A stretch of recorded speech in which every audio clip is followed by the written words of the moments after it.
At the turn of the 20th century, a neighborhood in Gloucester's working waterfront known as the Fort was home to an enclave of Sicilian immigrants whose lives revolved around three things: God, family, and fishing.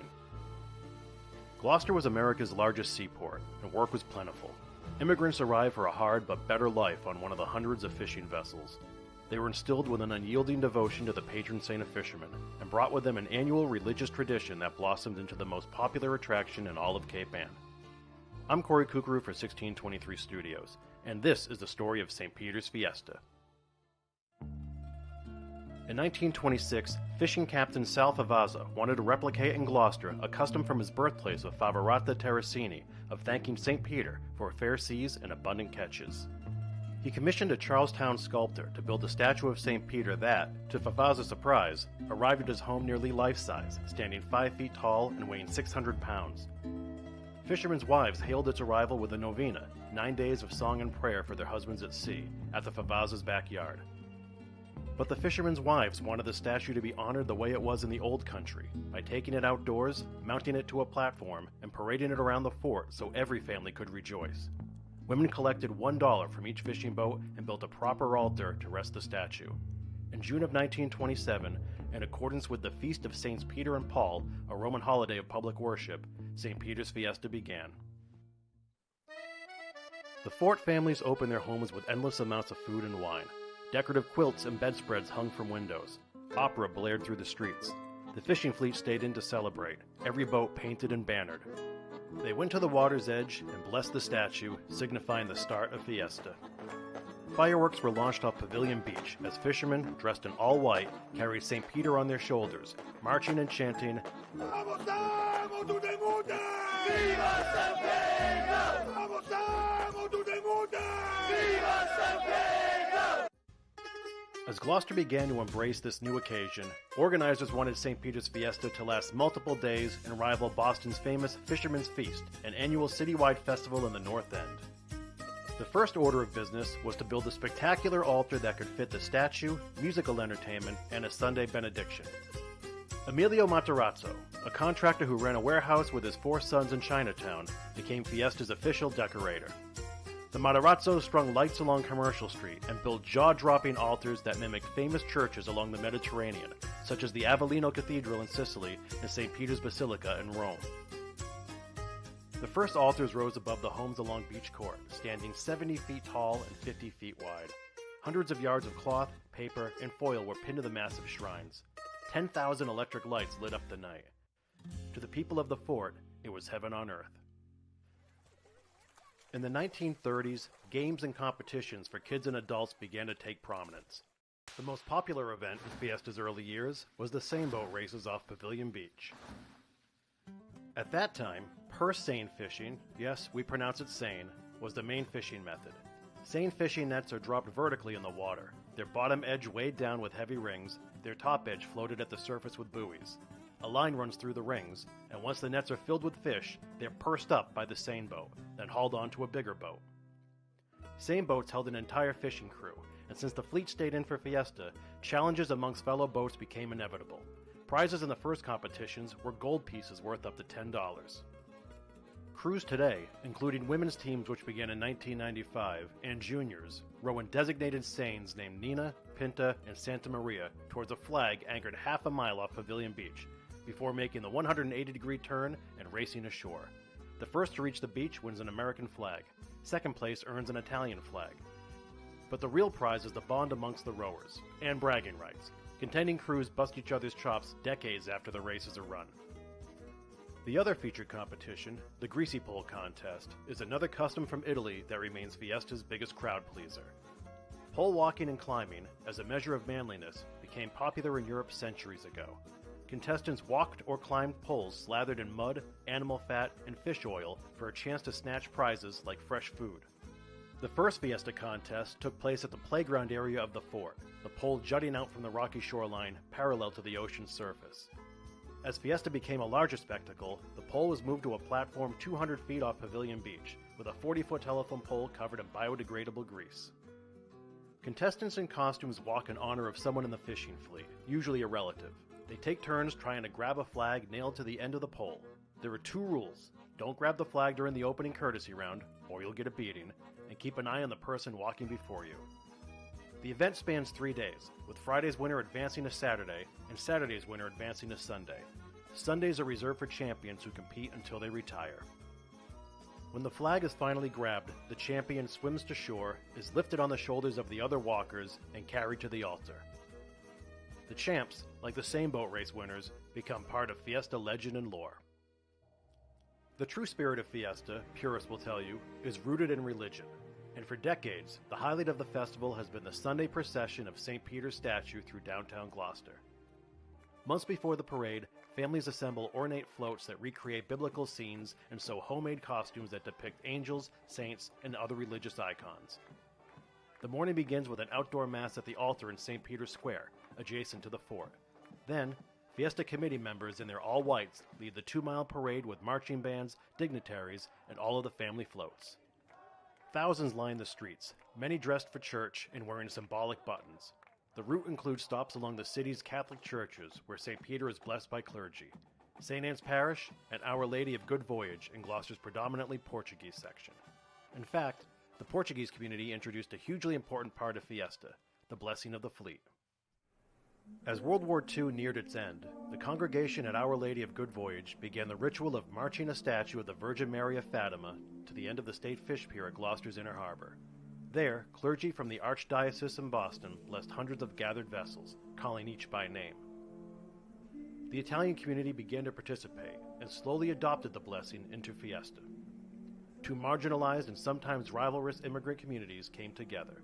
By the 1950s, the blessing of the fleet moved to Stacy Boulevard and became a signature event.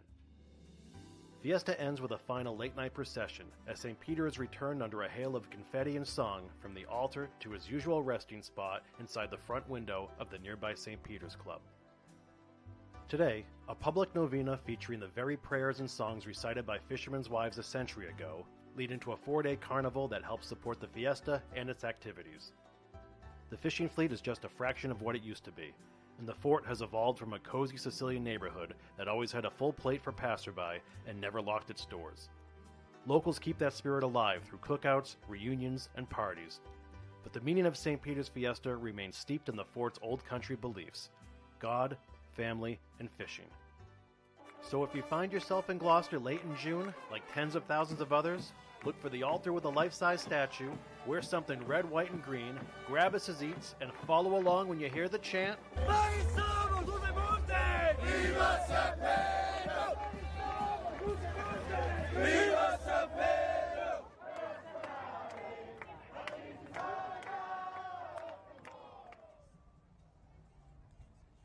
Bona Fiesta, folks. Welcome to another edition of our live coverage of the 2023 St. Peter's Fiesta coming at you from beautiful and historic downtown Gloucester, Massachusetts. This tradition has been going on since 1927. If you saw our coverage yesterday, we appreciate having you back.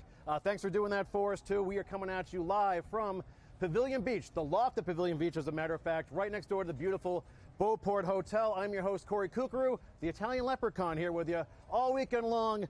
Today we have the men's, senior, and junior same boat semifinals happening, and of course our signature event, the Greasy Pole. Everybody today is competing for a chance to participate in Championship Sunday. That's the big day tomorrow. So today's Greasy Pole winner advances to tomorrow, and the same boat winners, we've got two heats going on. The men's seniors, those top two finishers will face last year's champion, same in the junior division as well. Now, yesterday in the women's same boat finals, the junior division, the Lady Lukes beat defending champions All or Nothing and Chicks with Sticks. And in the senior division, Rogue outlasted defending champs Backlash and Cape Am Power. In the Greasy Pole contest, of course, Colin Sweet won in the third round, technically the second round because there's the courtesy round where everyone has to go but can't touch the flag. And he was, I think it was the 31st walker. And so he advances and he will be our first walker today. Now, the order of events that we have for you and coverage, the actual games start, I say, around 4:45 or so. So just a little over an hour. We have the men's senior same boat races. That starts first. And that features Chaos and the Merger and newcomers Power Yoga. And the winners, like I said, face off last year's champ, the Zany Fun Guys. Then we've got the Greasy Pole with 45 competitors today. That's one more than yesterday. So we know yesterday felt a little long going into 3 rounds. Today should be a little shorter as well, so don't sweat that. And then we have the junior men's races happening with Naughty Buoys, the Salty Seamen, and the Apostles. So that winner is going to face last year's champion, Family Strokes. Now, we have some really cool announcements to make. Today we have some special guests. I'm going to be joined shortly by my co-host, John Nicastro. Of course, you remember Phil Francis from yesterday. But we have some special interviews to share with you before the festivities begin. We have same boat champions Paul Gigaloni and Gilbert Brown, who will be with us briefly.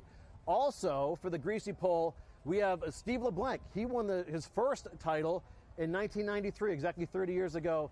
This weekend, he won again in 1994, so he'll be with us helping to commentate, as well as the defending champ and 4-time champion, Derek Hopkins. He's going to be with us, too. He won 3 times in a row in 2019, Friday, Saturday, then Sunday. Then we had the COVID break. He came back and won in his first walk last year. So how cool was that? So he's going to be with us as well. Featured in the Boston Globe today, as a matter of fact.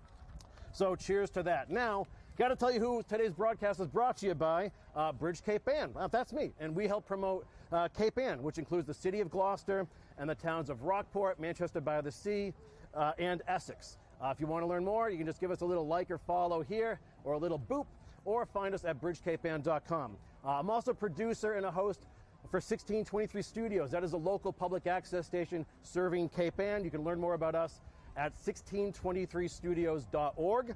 Streamography, we're killing it this weekend. It's a podcast studio and streaming service based right here in Gloucester with clients all around the world. You can discover the podcast consulting powerhouse at streamography.com. The Beauport Hospitality Group develops and manages upscale independent full-service hotels and restaurants, event facilities, and Gloucester Harbor cruises. You can learn more at beauporthospitalitygroup.com. And live now from Fox, a nonstop stream of breaking news, live events, and top stories powered by Fox TV stations. You can watch anytime, raw, live, and unfettered, wherever you stream. Go to livenowfox.com to find out how to watch. And they're actually streaming us nationwide today. So big cheers to them. They've been with us all weekend long, so very cool there. And just if you happen to like this piece of real estate, and how can you go wrong, we are broadcasting from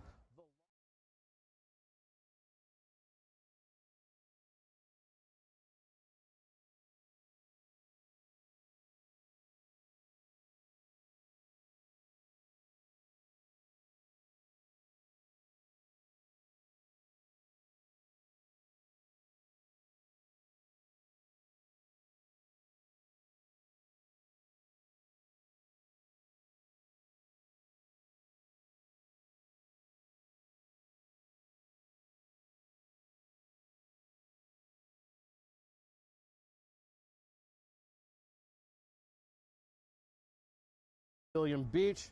Love it, and we've been so grateful for them. Serious inquiries only, though. If you want to learn more, you can contact info@gloster.com. Glosta. We like to play with our words here, as if it's not hard enough when you can hear it, and then you see the spelling, like Gloucester. But Glosta.com if you want to learn more about this property. So, if you're new to all of this, let me give you a little sense of who we are, what this is, and why we do it. So, we are in Gloucester, Massachusetts. It's one of the oldest cities in the United States. It's about 35 miles north of Boston. The bulk of Gloucester is actually an island. We're connected to mainland Massachusetts by 3 bridges. And if you picture a map of Massachusetts, put your finger right where Boston is and run your finger up the coastline, and there's a little nubbin that sticks out. That's us. That's Cape Ann, and that's where we're coming at you all weekend long. Gloucester was established in 1623. It is the 7th oldest city in the United States. We are celebrating our 400th anniversary this year, so we have all kinds of cool events and celebrations going on. If you ever want to come up and visit, we'd be glad to have you. We're also America's first seaport, and we were the largest fishing port in the world from the 1700s right through into the 1950s. Now, some of you may know us from Gordon's of Gloucester. If you know the Gordon's Fishermen, if you've seen that logo before, that's our famous Fisherman's Memorial statue commemorating more than 10,000 lives lost at sea by our fishermen. Unbelievable. But that is the lifeblood of our area here. Or perhaps you have seen The Perfect Storm, or Wicked Tuna, or the Oscar-winning film Coda. That took place right here as well. Gloucester is also one of America's first art colonies. In fact, there are more artists in Gloucester than there are fishermen. Our descendants come from the Canadian Maritimes, French Canada, huge Italian population, Portuguese population, Finnish population, and Brazilian. Now, where we are here in Pavilion Beach is actually the Fort neighborhood. It's an Italian immigrants enclave settled much longer than 100 years ago, and that is the home to St. Peter's Fiesta. So what is St. Peter's Fiesta? It's sort of like our religious Mardi Gras event here. It's all about God and family and fishing and food and fun. St. Peter, of course, is the patron saint of fishermen. The Fiesta is a time of thanksgiving and renewal. You'll notice all sorts of families celebrating today. That's right here. That's an old Fort family right there, the San Filipos. Hello, hello. Sicilian immigrants actually brought the tradition over from Sicily of parading a statue of St. Peter throughout the Fort neighborhood. And that began, like I said, in 1927. Amazing. This all coincides with a 9-day novena of prayer and song. There's an ornate altar set up just on the other side of our property here where entertainment and religious activities take place, including a giant mass tomorrow morning. Now, everyone back in the day in the Fort area kept their doors open, and you would sort of go from family to family and place to place and eat homemade dishes and homemade wine. It was a huge familial celebration, and celebrating the fleet actually staying in port for a few days. And actually, the entire Fiesta forever was supported by donations from the giant fishing fleet here. Now, the fleet has dissipated in recent memory, but they were literally donating seafood and money to keep this afloat for years. Now it's being worked through St. Peter's. There's a Fiesta committee. You can learn more at stpetersfiesta.org if you'd like to help out and contribute there. There's also a giant carnival taking place too. If you feel like walking around with a fried dough or listening to preteens screaming, that's going on a weekend long as well. There's a huge procession throughout the city tomorrow with the St. Peter's statue. And a blessing of the fishing fleet. That's a huge tradition on Sundays as well. Kids' games and contests, of course, are happening throughout the area too. But the most popular attraction are the sporting events here at Pavilion Beach, namely the Greasy Pole and the seine boat races, which brings us to today. Now, I want to bring in my buddy and co-host, my longtime childhood friend, John DeCastro. John, come on in. There you go, buddy. Bona Fiesta. How you doing, cuz? Bona Fiesta. Good to see you. Another year, huh? This is it. We are back Bona at Fiesta it, man. to everybody. Yeah. Good stuff, dude. So, great to have you back. Nice to be back. Are you coaching baseball now, like for the Williamsport? What's going on? I am the 12-year-old Williamsport team. Yep. Things we won good? yesterday, 6-1. Really? 6-1, a good game against Master. Congratulations to the Gloucester Williamsport 12-year-olds. Beautiful. So I'm sure you caught up on the activities yesterday and what happened. Amazing. We had great races. I heard that, yeah. I mean, especially the women's junior race was literally came down to the last couple of strokes. That was fantastic. And then Colin Sweet, of course, won. He was a 31st walker. In the second round, there was a courtesy round, so the second round after that.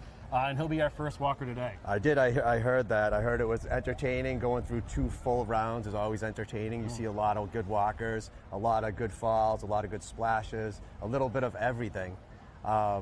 Unlike what can sometimes happen on Sunday, Championship Sunday with Derek Hopkins. Yeah. He doesn't give anyone a second chance. It's amazing. So if you're not familiar with the rules of the greasy pole, there is a courtesy round. Now today we have 45 walkers. Each of those 45 gets a chance to walk the pole, with the only rule being you can't grab the flag during that courtesy walk or you're asking for a beating. And of course you keep the eye on the walker in front of you. But once that courtesy round's done, it's first come, first serve. The first person to grab the flag wins. And for 4 years in a row now, it's been Derek Hopkins. Yeah, Derek Hopkins, 2019 Friday, Saturday, Sunday champion. It was the three-peat. He did it again in 2022, which was last year. We had our pandemic years in 2020 and 21. He could have 6 right now, but he doesn't. Right, and he makes it look easy. Oh, it's unreal. We've been watching this for a long time, and I don't know if I've ever seen a walker like this. Peter Black Frontero is the icon of the greasy pole world. Peter Black won it when he was 14 years old. They allowed kids at 14 years old to walk the flag, walk the pole back then. Derek Hopkins, he told me this story today. He was actually signed up as a 17-year-old in 2018, and they ended up taking him off the list like 2 weeks before. We saw videos of this kid after a greasy pole competition swim out there at 17 years old, walk to the end of the greasy pole with no flag there because the flag was already taken down because he wasn't in the competition, and walk all the way back to get off. He didn't even go into the water. He went there and back. So that is strutting your stuff. 2019 was the first time he got his chance, and he took it down. But Peter Black Frontero, he won it in 1984, 87, 88, 89, 90, 91, 92, 93, in 2004. 9-time champion, all on Sundays. Yeah, and not to age us, John, but John and I were literally school kids, junior high school, actually elementary, into junior high school, and high school, and basically Peter Frontero won every Sunday. That's how we knew Fiesta ended. Right. He would win. He would grab the flag Sunday, like, all right, let's go grab our fried dough and get out of here. I mean, it was like Michael Jordan, man. It was unbelievable. Yeah, absolutely. So that's what makes what Derek's doing so impressive, because literally, he looks effortless out there. He even his courtesy walks, he walks to the end. He gets a good courtesy walk, and he almost walks all the way to the end. If you see him go off at 3/4 of the way, and 3/4 of the way, maybe details of the pole, Corey. Right, so the pole is about 45 or so feet. It's on a 12 by 12 platform, 200 yards off Pavilion Beach. It's covered in biodegradable grease, and there is a flag nailed at the end of it with, I think, 3 12-penny nails that keep it in there fastened. And like I said, the walkers, they're stepping on one after the other. They're trying to take some grease with them that first walk around to make it a little easier the first time, for the second time around. But the issue is D-Hop's been dominating this event, and actually there's like a handful of great walkers. So if it gets by Derek, we don't expect tomorrow's competition to last that long. No, it's not going to go past the second round. It's going to be 5-6 walkers deep, but it's most likely going to go on the second walker of the second round. He won't give anyone else a chance. He's not. He just makes it look so easy. Yeah. It's a layup, and it's like basketball. It's like hitting a layup for him. Yeah. So I mean, he's never showed a hiccup. He hasn't Things are going to happen fast, right? I mean, but when they do the grease out here on the pole, they have about a foot of grease. There are apples, bananas. So maybe they put a couple apples there. Maybe they found out that he can step on an apple. They actually bless the pole with things like that, and then throw a little bit of extra stuff in there too. And as you start to win it more, the walkers start to become more annoyed. They're not as happy for you anymore because they want a chance. So to get back to like a Peter Black Frontero, after he won it his first time, then his second, third, fourth time, by his fifth time going for it, they would shake the pole. They would shake. Some people would throw things at him. To distract them. It's anything goes up there pretty much. And Pete, he suffered a serious injury one year as well. Yeah. That was hard to watch too. It's dangerous stuff. So what's interesting today is we're going to have peak high tide just after 4 o'clock. We're hitting there right around now. So we have a short beach. So what that means, it's a short drop for the guys. Say, it could be 10, 12 feet or so, somewhere in there. But a long swim back. Like we said, it's upwards of 200 yards to get back to the beach. Those guys are going to be tired when they get back in, except for the winner, of course. Right. There's going to be an adrenaline coursing through his veins. And the pros and cons of the high tide is you got the shorter drop from the pole. It's not when you fall short. Another benefit is, because I walk the pole, when you climb in the ladder, you don't have all the barnacles and stuff on the ladder. Low tide, your hands get destroyed climbing the ladder. So I've never competed, but I've done that off season and gone out there. And the hardest part about it was climbing up that ladder. Climbing up the ladder, but it's low tide. It's terrible. Yeah. Awesome stuff. So that's our big day tomorrow. Today we really are setting the stage for a fantastic Sunday. Now you see it's a little showery here. I think we're going to be okay this afternoon for all the events. But tomorrow is going to happen fast. We have your semifinals today for the rowers. So tomorrow you have the men's championship, and those guys fly through the 1 mile course. It's a half a mile out and a half a mile back in. And then you're going to have that really fast championship Sunday greasy pole round where there might be 32 walkers or so, 31, 30, somewhere in there, we believe. And then, like we said, we are expecting that to go right after the courtesy round is over. And then, of course, you have the junior men's race immediately following that, too. And we have some great crews making great time, so it should be an awesome weekend altogether. Absolutely. We have, so today for the same boat races, we have Chaos, who the coxswain is Joe Novello. The coxswain's also the coach. The scuttler, Timmy Oakes. It's a veteran crew with a lot of championships. They were there last year. They just didn't have a great row on Sunday. They had a great row on Saturday. So Timmy won yesterday, right? He was with one of the girls' crews, right? Yeah, Lady Luke's. Yep. And then you have they're in the Santa Maria. They're going to be going for the middle flag. Power Yoga is in the Pinta, and this crew, I talked to Paul Favazate, who's the coxswain or the coach. No one on this crew has ever rowed before. They just got on the boat and decided to put it together, got on the boat. They were shocked at how heavy the oars were, because the oars aren't that light. They're like 40, 45 pounds. But no one on this crew has ever rowed. And now when you watch them, they're actually coming together fast. And they got a good draw on Elimination Wednesday. So they got a good draw to advance to Saturday. And it's going to be interesting to see. I told them today when I talked to them, nobody's giving you any chance whatsoever. But you're going to show up and see what happens. Yeah, they're going up against two seasoned teams right. in Chaos and the Merger. Yeah. Multiple winners here. And yeah, like I said, the Power Yoga guys, they're just out there, but they look great. And plus, they're obviously athletic, but to meld together on the boat is a whole different story, and they've done a great job so far. To never row, a half a mile out, a half a mile back to turn the boat around, and they have no scuttle. The scuttler turns the boat around.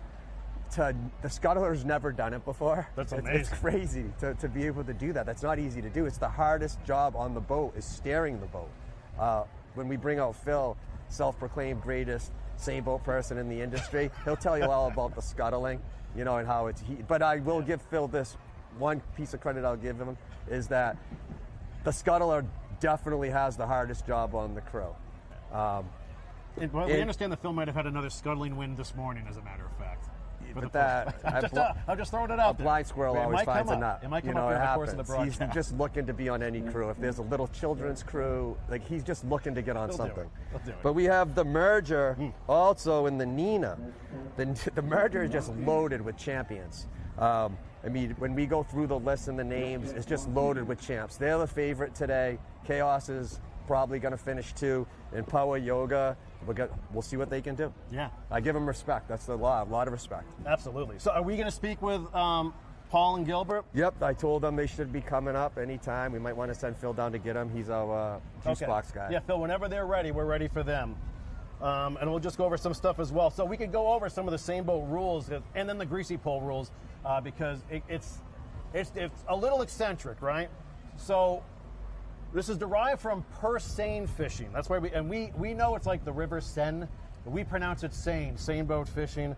Where you would cast nets out off the side of your fishing boat, almost like purse strings, or you could think of like a Crown Royal bag. It's crazy. Where the fishing net would be and you'd have weighted buoys on top, on the water top, and when the fish would go into the net, and you would literally purse and snatch up the net to capture fish. It's crazy. Well, back in the day when the Fiesta began, the same boat races were actually the most popular part of the Fiesta, because the fishing fleet was in, and the boats from the fleet would challenge one another, those crews. It's crazy. And that's how they would race back in the day, and it's evolved into this 1 mile course now. The seines back then were up to 42 feet long. And they would work and then come row. Yeah, seriously. It's unbelievable. Yeah. It's like when you see the pictures of it in this, I mean, you have one of the videos on, like, I think you showed it at the beginning. You showed it. It's unbelievable when you see it. It's incredible. Watch them. They go from work and then go into the race and then go back to work. It's unbelievable. It's unbelievable. Yeah, amazing. Yeah. So the boats are named Nina, Pinta, and Santa Maria. That ought to make sense here in our Italian community. And we have flags on buoys 1/2 mile out where those boats are going to make the turn. They're red, white, and blue in that order. So we'll have those boats listed correctly for you in order when we're ready to start that race. Now, they make that turn out there, and essentially they launch from the beach, make the turn 1/2 mile out, come 1/2 mile in. The first boat to hit the beach is your winner. And it's really for pride and bragging rights. You know, the winners get to raise an American flag, second place gets to raise an Italian flag, third place gets a pat on the back. Pretty much. And then you have to row the boat back. Yeah. But you have 10 rowers, a coach, and a scuttler. They'll row all the way out 1/2 mile out, turn the boat. One side of the boat is considered the turning side. The other side of the boat is considered the non-turning side. So the non-turning side will get a break. The turning side will go deep. The scuttler will whip the boat around, and then they come back 1/2 mile back. At the very beginning of the race, you'll see the 3 boats lining up. And what will happen is one coach will put up his hands. Another coach on the second boat will put up his hands, signifying that we're ready to go. They'll go back and forth with each other. If they don't put up the hand, they don't go. And you'll see in the bow, the bowman trying to get a little bit of a lead, and you'll see that in a little bit. Yeah, so there's a lot of gamesmanship going on as as the boats are sort of idling into place and try to line up as even as they can. But as we saw yesterday in the women's final, Rowe got just a little bit of momentum before everyone in the boats agreed to race out, and they just got a nice little jump there too. Although they were solid throughout the entire race yesterday. Yeah, I hung out with them at the club last night. By the way. They were great champs. Right, it's the veterans, seasoned veterans on that boat as well. Awesome stuff. So congratulations to the girls and the juniors from yesterday as well. Yeah, and you know what else was cool too, learning John, was how many juniors. Remember last year they struggled to have enough junior teams. And I believe they had 130 to 150 kids that are actually participating this year. That's what Nikki Parisi told us yesterday. That's incredible. Isn't that great? That's incredible. Because we had the 8-boat eliminations on Wednesday as well for the men's division, which is incredible. Because you need that feeding system just like anything. Yeah. You need the feeding system. Now, as you can see, the weather today is beginning to cooperate. The skies have broken. It is nice and sunny now. It is hot and humid. We may get a spot shower, but I think we're going to be in the clear from now. The temperature is around 70 or so, but it's really muggy and humid. We have a stiff south-southeast breeze right now, so a bit of a tailwind for the rowers when they come back in. Not sure how that affects the greasy pole, though. Is the wind a factor at all? I mean, it could. I mean, it could be like when you're out in the middle of the ocean and you're just standing there. I mean, it could blow you off, especially somebody smaller, but absolutely. The wind, I mean, if you're standing up in a boat and it's windy, you can feel yourself swaying a little bit. But just to get to, because we haven't gave them any props yet and they deserve the props, is last year's champs in the same boats is ZFG. The Coxswain Vito Gigoloni, that's the coach. Mike Harmon is the scuttler. This boat has a little bit of everything. It has a little bit of veterans, some veterans. They have guys that are in their late 20s and 30s that are also veterans with championships that are fit. They have middle-aged guys. They have a little bit of everything. This boat is dangerous. Last year on Saturday, they came in second. They made an adjustment. Paul Gigoloni is known to make his adjustments. He was with Iron Village in 2000. These are all legendary championship teams. I believe it was, or I believe it was 2018. Iron Village, Paul Gigoloni with them. They came in second on Saturday. He made some adjustments on Saturday, and Iron Village took down. It was the merger, a boat with all the Gigolonis and those guys. They were a different name. They beat them on Sunday to be the champ. So Paul Gigaloni has a lot of experience on Sundays, and the boat is loaded. Peter Mondello, Jared Morris, Peter Terramina, Alex Rodolosi, Jerry Shimataro, Vincenzo Terranova, Gilbert Brown, Sam Terramina, Kellen O'Malley, and JJ Palazzola. That boat is loaded. They are the favorite. They most likely will repeat. And I know people don't like hearing that, especially a boat full of Gigalonis and Morriseys and a Mitchell. They will. My pick for the weekend, unfortunately, for some people to hear is ZFG. There you go. And those are some legendary names here in the city, especially when it comes to their rowing prowess, which is cool stuff yesterday. We're going to recap yesterday's results quickly. Like we said, Colin Sweet is your winner of the Greasy Pole. He will be competing today. Rogue won the women's senior sailboat race over Backlash and Cape Ann Power. And Cape Ann Power, that was their debut, and they were really impressive yesterday. In the junior ladies division, the Lady Lukes beat defending champs All or Nothing, as well as Chicks with Sticks, and then Naughty Buoys. The Salty Seamen and the Apostles all won their qualifiers as well. The eliminations, we call them, too. What names? Yeah. These names. I don't Somehow even want to know what they signify. Yeah. I have no idea. So there is that. I don't care. So are we ready for guests yet? Or we are? Oh, yeah. Bring them on in. Folks, if you're actually looking straight out into Gloucester Harbor, you're looking out dead southwest right now over the flotilla that's gathered behind the Greasy Pole and then lined up along the side of the sailboat race lanes as well. If you remember yesterday, John, during the the juniors race, Schooner Adventure cut right through the no. Yeah, No, right through. that is terrible. That's a massive schooner. You can get banned from the city for doing stuff like that. It's very picturesque, but legit banned. You won't even get into a bar. Yeah, that was a no-no. So you can't do that stuff. So to get to it, we having the guests on, or do we have one more story? Mm-hmm. Yep, the guests are coming. Go. We have two. Yeah, bring them in. We're good. And I don't know what time we're at now, but we believe the senior. Want to get Paul and Gil first? Yeah. Let's do that. All right, so we got coming on now. We have. You got to get mic'd up. Get mic'd up, and then they can come back in. So coming on, we're going to have Paul Gigaloni. We'll do one at a time, John. Whatever we want to do. Let's see. All right, sneak My in buddy here. Paul. Let's see. Gonna both come on? Are we doing one at a time, guys, or one person, two mics? What's easiest for you? One at a time, okay. Okay, one at a time. So we have Paul Gigaloni. Welcome, Paul. Welcome. Hey, Paul, how are you? Vote Fiesta. Good to see you. So first of all, a little on Paul. Paul won it with Desire, the only team ever to win it 4 times in a row, 1983, 1984, 1985, 1986. He won it with the Stoppers in 1990. That's a significant win because we stopped Raging Bulls from breaking our 4 in a row record. Oh, see, that's why we have That's why the crew was called the Stoppers. Dynasty what a Buster. name! And he did what he lived by the name. If you got to create a name, you got to end it, and that's what Paul Gigaloni does. He ends in style. Paul also won it with Tutte Forza in 2004, G-Force in 2006, Iron Village, which we just discussed a little bit, in 2018, and ZFG, my pick of the weekend to repeat 2022, 2023.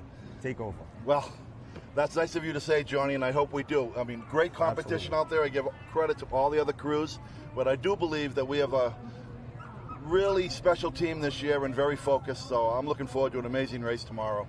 And no one's repeated in, I think, 11 or 12 years, so we're looking forward to giving it our best shot. Right. Well, I'm sorry, do you have a question, John? Go ahead.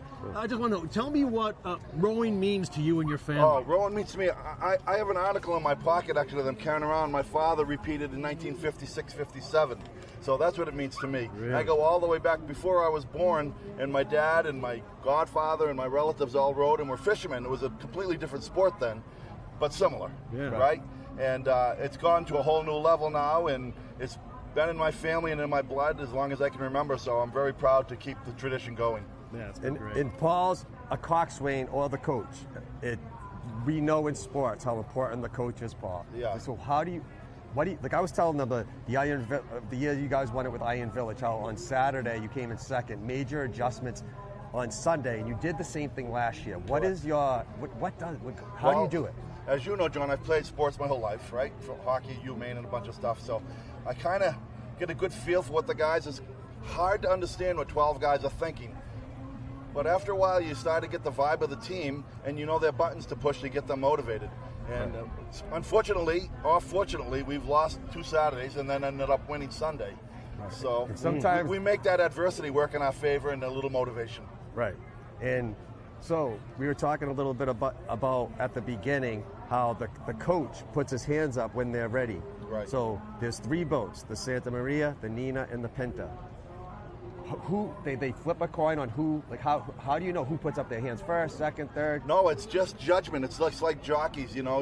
You're in position. If you're comfortable, you put your hands up. And then it's kind of the honor system. We start ourselves. There's no official starter. Which is kind of cool. Yeah, Right. very cool. Yeah. Talk a little bit about the camaraderie amongst the rowers, not just within one team, but with all the competitors. Right, so for people that don't know, this sport started last Saturday. We started practicing with 9 crews. So all 100 guys have been drinking together all week, practicing together, you know, teasing each other, encouraging each other. And it's really nice to have so many people involved in the sport. Really makes it a lot of fun. The more crews, the better. And we welcome all new crews, and anyone that wants to come and try to knock us off, we welcome it. So we're going to be bringing in Gilbert Brown, who was on the Iron Village crew with you in 2018. That is correct. He was with you last year. Correct. And you've rowed with a lot of great rowers. I know Gilbert Brown from sports in Gloucester, and just it's great to call someone like Gilbert a friend as well. He's just such a great guy. He won state championships. He won Super Bowls in football and in high school. The kid's just a winner. And what does he bring to the boat compared to other rowers you've had? Gil's nickname on the boat is the Natural. He's just an amazing athlete. Yeah. He never misses a stroke. He's always there. So it's really a pleasure to row with an athlete like Gil, who gives all his heart every race and really leaves it all on the boat. And what a chemistry guy. A lot of chemistry. Tremendous chemistry guy. Everyone on the boat. We have tremendous chemistry through all the boat. Yeah, you do. That's what I love about your crew. It's because it is about chemistry. Because like any sport, you'll have hotheads. You know, and this is you got to remember, 12 guys, a scuttler, a coach, 10 oars.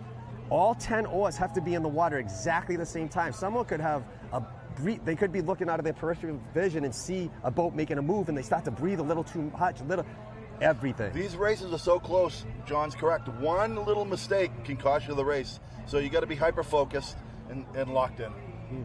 Paul, what do you want folks who aren't familiar with Gloucester or the Fiesta or all that? What do you want them to know about this week? I want you to know that this is a great fishing community, and this sport started with the fishermen. And the fact that we keep this going and we have this heritage, I think it's very unique to Gloucester. I don't know if there's other celebrations like this in the country, but I'm very proud to be involved and that we have it here in Gloucester. Yeah. Now, this is one last question. Phil Francis said that he's a much better scuttler than Mike Harmon. Wow. What do you say to that? I would say I don't think so. Wow. I agree. Yeah, on the record now. We had to get that out of the way. Get that. That's it. Go ZFG. Thank you, Paul. Paul, thank you so much. We appreciate coming your on, time. Gil. Come on, Gil. All right, now joining Gilbert Brown's about to join us here too. If you're just tuning in, hi. You are watching the 2023 St. Peter's Fiesta from Gloucester, Massachusetts. It is our Sports Saturday coming up. We have the men's semifinals for the seniors division and the junior division. And in the middle of that sandwich is the greasy pole. And everyone's participating today to compete tomorrow. So, all right. So here we are. Gilbert, how you doing, bud? Gilbert Brown. Nice to meet you. Yeah. He's with ZFG now, the defending champs 2022. He won it in 2018 with Iron Village. He was on the Wharf Rats in 2014. That boat was loaded with gigalonis mostly. Gigalonis mostly, yeah. Mostly the gigalonis, which are now the merger. So, Gil, he's a champion. He wins in all sports that he does. Like Paul Gigaloni said, the coach of the team. The coach of the team said, he's the natural. That is the best description that you can give of you. He's a chemistry guy. He's humble as they come. He's just a true champion. How do you do it? Yeah, I mean, I appreciate the accolades. I don't know if I still got what I had once back in the day. You definitely do. But that's no. If you don't, what do we have? Yeah. How do you describe the undescribable in terms of same boats, right? There's nothing like it in the world in terms of competing. 10 minutes of pain for a lifetime of bragging rights, essentially. Yeah. There's no rewards besides some beer at the club after and bragging rights for a year, people calling you champ. So. Pretty special, though, huh? Oh, yeah. So, Gilbert, does it matter to you where you are on a boat? Is there any difference at all? I mean, I've always rowed second seat turning. Okay. So it's the side that has to go out and turn the flag, so we don't really get a break during the race. But I can row anywhere. I mean, put me down and tell me what to do, and I'll do it. Yeah. I'll do my best to do it. The seats on the boat do play position. The first seat are your lead oarsmen. They're keeping the pace of the boat. The second seat is similar to the first seat, and then you get into the engine room, which was more of the power, a longer stroke. Fourth seat a little bit shorter of a stroke, and then the fifth seat is a little bit shorter as well. Yeah, right? exactly. And the fourth and fifth seats are actually very important. Every seat's important, right? There's only 10 guys. Right. There's no missed strokes. But the fourth and fifth seat are important in terms of our start of the race. Right. They're the one in the back feathering.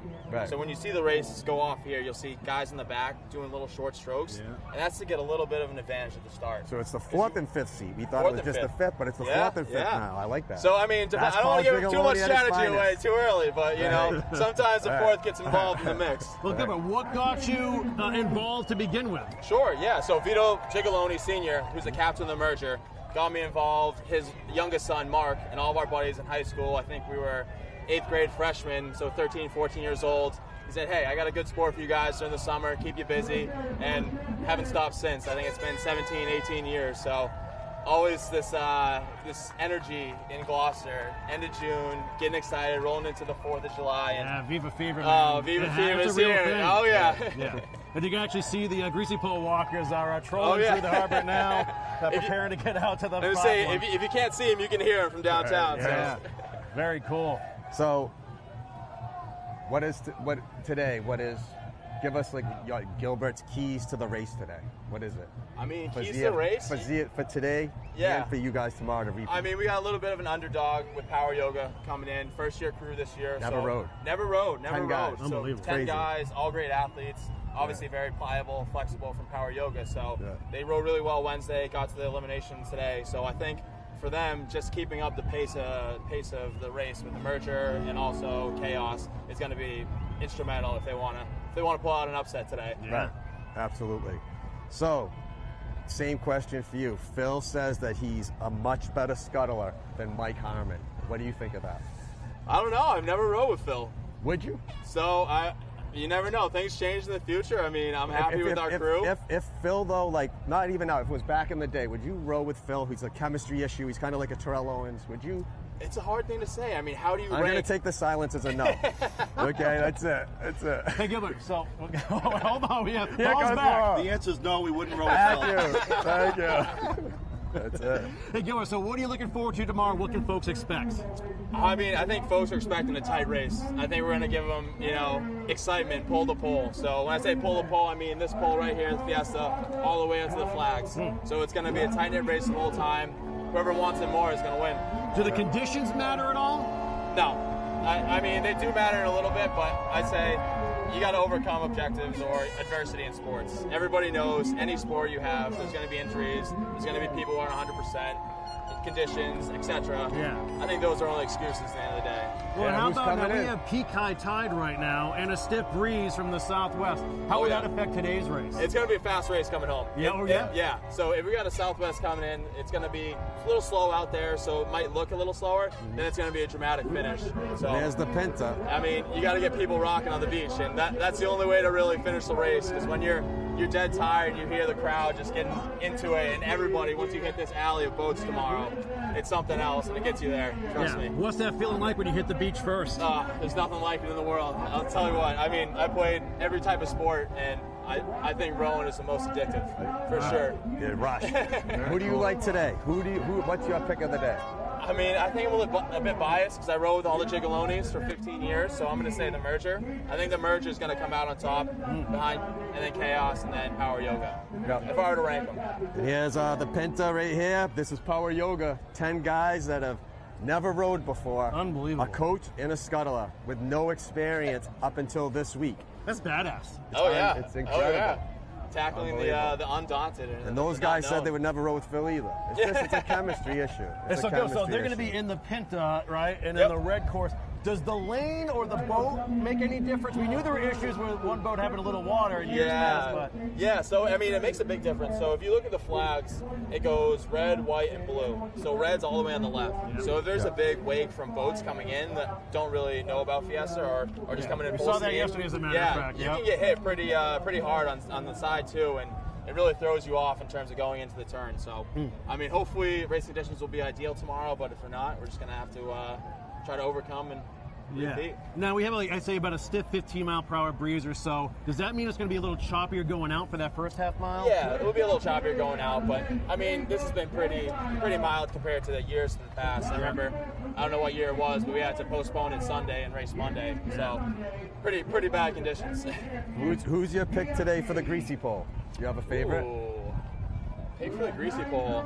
I mean, yesterday's walks were extremely close. We saw people take the flag, almost take the flag. Nick a few times. Yeah. Nick Taramina just missed it. Yeah. I mean, I think I'm always a fan of the Friday champ trying to win it Saturday, so I think I'm going to have to go Colin Sweet. And I played baseball with his older brother, so. What do you think of Derek Hopkins? I mean, he's something. He's special. Right? I mean, special rockets come along. Michael Jordan comes along. Gilbert Brown comes along. I don't know if I put myself in this category, but like Paul Gigaloni, the greats come along, the self-proclaimed ones with Phil. But what do you think of Derek Hopkins? Unbelievable. I mean, game respects game, and I mean that kid can ball. I mean, when you talk about walking the pole, he's out there every single time on the practice round or the first round and walks to the end and jumps off. So, I mean, I haven't seen anybody walk like that probably in 15 years. Yeah, since probably Peter Black. Yeah, exactly. That was it. When I was a kid in high school, and he was winning all the time. So. All the time. Yeah, it's impressive. Yeah. All right, so Gilbert, I asked Paul the same question, but for folks who aren't familiar with Fiesta or Gloucester, what do you want them to know? I just want to know St. Peter's Fiesta is all about heritage in our community. You know, Gloucester is one of the oldest seaport in the country, and we have a lot of pride for our community here, our friends, our families, everyone who lives here full time. I think this is just a testament to the people in Gloucester and Cape Ann. You know, we're hardworking people. We love to have fun. We also love for our fishermen to come back safe, and that's how it all started. You know, beautiful. With a couple wives. You know, praying to St. Peter for their families and their husbands, brothers, sons to come back, and then it grew into this over the past 80 to 100 years. So I think it's just a special place to be, and if you haven't experienced it, I would say come up, have fun, enjoy Gloucester, and you know, enjoy some seafood as well. Yeah, man. Can't beat it. Intellect, Gloucester High School right here. What was your grade point average? 96, 95? My graduation? No, grade point average. It was in the 90s, I know that. It was close to 4.0. Ours combined were almost that. What? We almost got there. Yeah, right. Don't ask me my college GPA. No, we don't do college doesn't matter. No, high school matters. Yeah. All right, bud. Very proud Thanks for having me on today. Absolutely. Thank Gilbert, you. hey, good luck tomorrow, man. Have a blast. It's great getting to know you a little bit, Thank you very man. much. Yeah, Viva, kid. Viva. Awesome. All right, Gilbert Brown, man, great guy, great family, great competitor, and a great interview, too. So was Paul. That was a lot of fun. Yeah. So, John, the moment is almost upon us now. I'm sorry. This is like getting a rose and then getting pricked by the thorn. Yeah. But now we're about to introduce the man of the hour.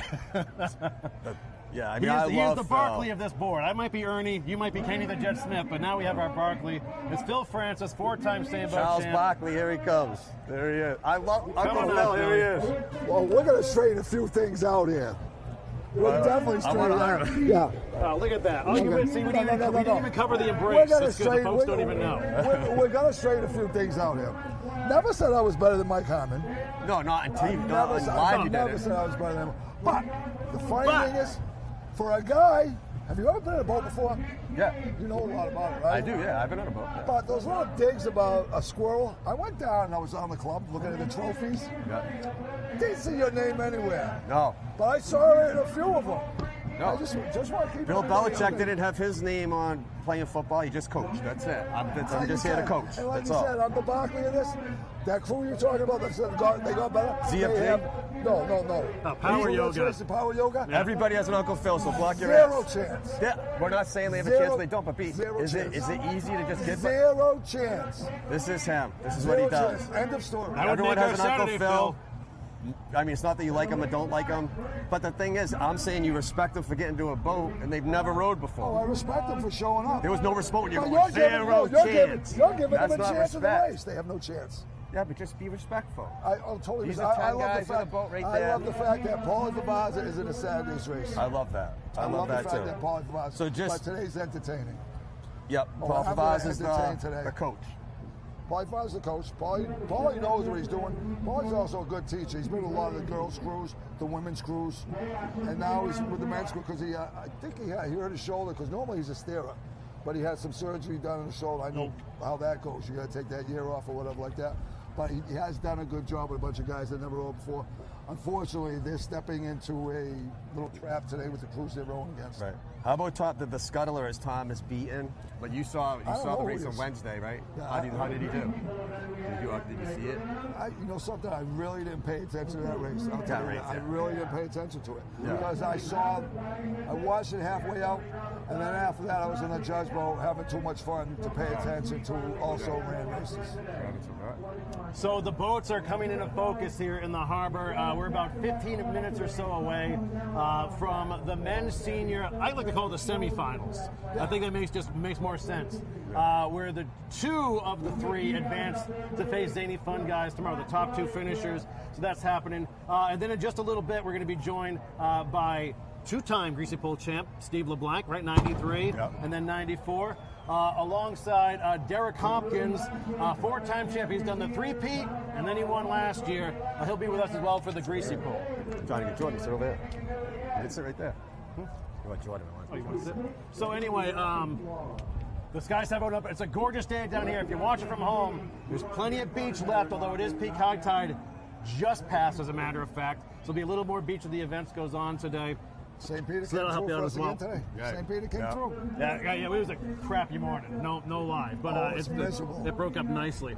So, Phil, what can we expect today? You see slightly different conditions today? Yeah, a little bit stiffer choppy breeze. today. This is going to be this will be a steerer race right now. It's blowing southwest right now. And it's like what Gilbert was talking about. Your southwest, you're going to have a little pounding on the way out. Your boats, you want to keep them high, which is far to the left. Wind's going to take you right home. But you got, something. You have two great steerers that I know of in this race. I really don't know anything about the steerer for Paulie Vavaza's crew, the other crew there. I didn't watch them. But They're I going to know, make a name for themselves today. I know you have Joe Belmo and Timmy Oakes. Yeah. That's all I need to know is that those guys will do their job. Yeah. The thing is this, about this race today, if they get enough ahead, do they really want to win the race? Do they want to push it or just take it easy coming home? Because they don't want to show the champs what they have. Right, and we should explain too, right? So the top two finishers play. Right. So sometimes it's not the worst thing in the world to come in second. The champs, they came in second last year. Yeah. You make those adjustments. If you're comfortably in second place, there's no reason to burn your crew out, and there's no reason to show anybody how good you really are. Right. Just take it easy, get home. Okay, you're in Sunday's race. Then things change. Different weather, everything changes. So we have Chaos in the Santa Maria. They will be going for, I believe, the red flag. We'll see when they line up here. No, they'll be in the white flag. They'll be White in the middle flag. lane. Okay, so white flag. Yeah, we're gonna have Power Yoga in the Pinta, and the going for the red flag. Chaos in the Santa Marina going for the white, and then the Merger and the Nina going for the blue. Okay. So Chaos is in the Santa Maria. They have a coach in Coxswain, a veteran in the industry, Joe Novello. He's an icon in the St. Peter's Fiesta, as we all know. He does everything. Chaos has a lot of titles. So they were the last team that repeated in 2010 and 11. Chaos has a championship in 2000, 2002, 2009, 10, 11, and 13. So they have 7 titles. Two-peat in 2010 and 11, and they were the last team to do the two-peat. That boat is Jay Hillenbrecht, Joe Novell, the coach, Timmy Oakes, the scuttler, who steers the boat. You got Jay Hillenbrecht on the turning side, Mike Tarantino, Walter Mears, Nick Drea, Matt Drea. On the non-turning side, Eric Dombrowski, Tom Conrad, a legend in this game. good friend of yours. Great friend of mine. Beast. Just a beast. 48 years in the sport. I think possibly he might have missed 2 or 3 Sunday races. Unbelievable. 48 years. That's we started unreal. together back when we were babies. We were 14 years old. Unbelievable rower. And still doing it. Does this crew have enough? They have Brian Dury, Jeremy Abreu, and Joe Sands. Does this crew have enough to do it again? Or is there a little, one of the big questions, is there a little bit too much age? Because we do know that you need veterans, but you also need a mix. So some of the murmurs out there in this world is it a little bit too much age?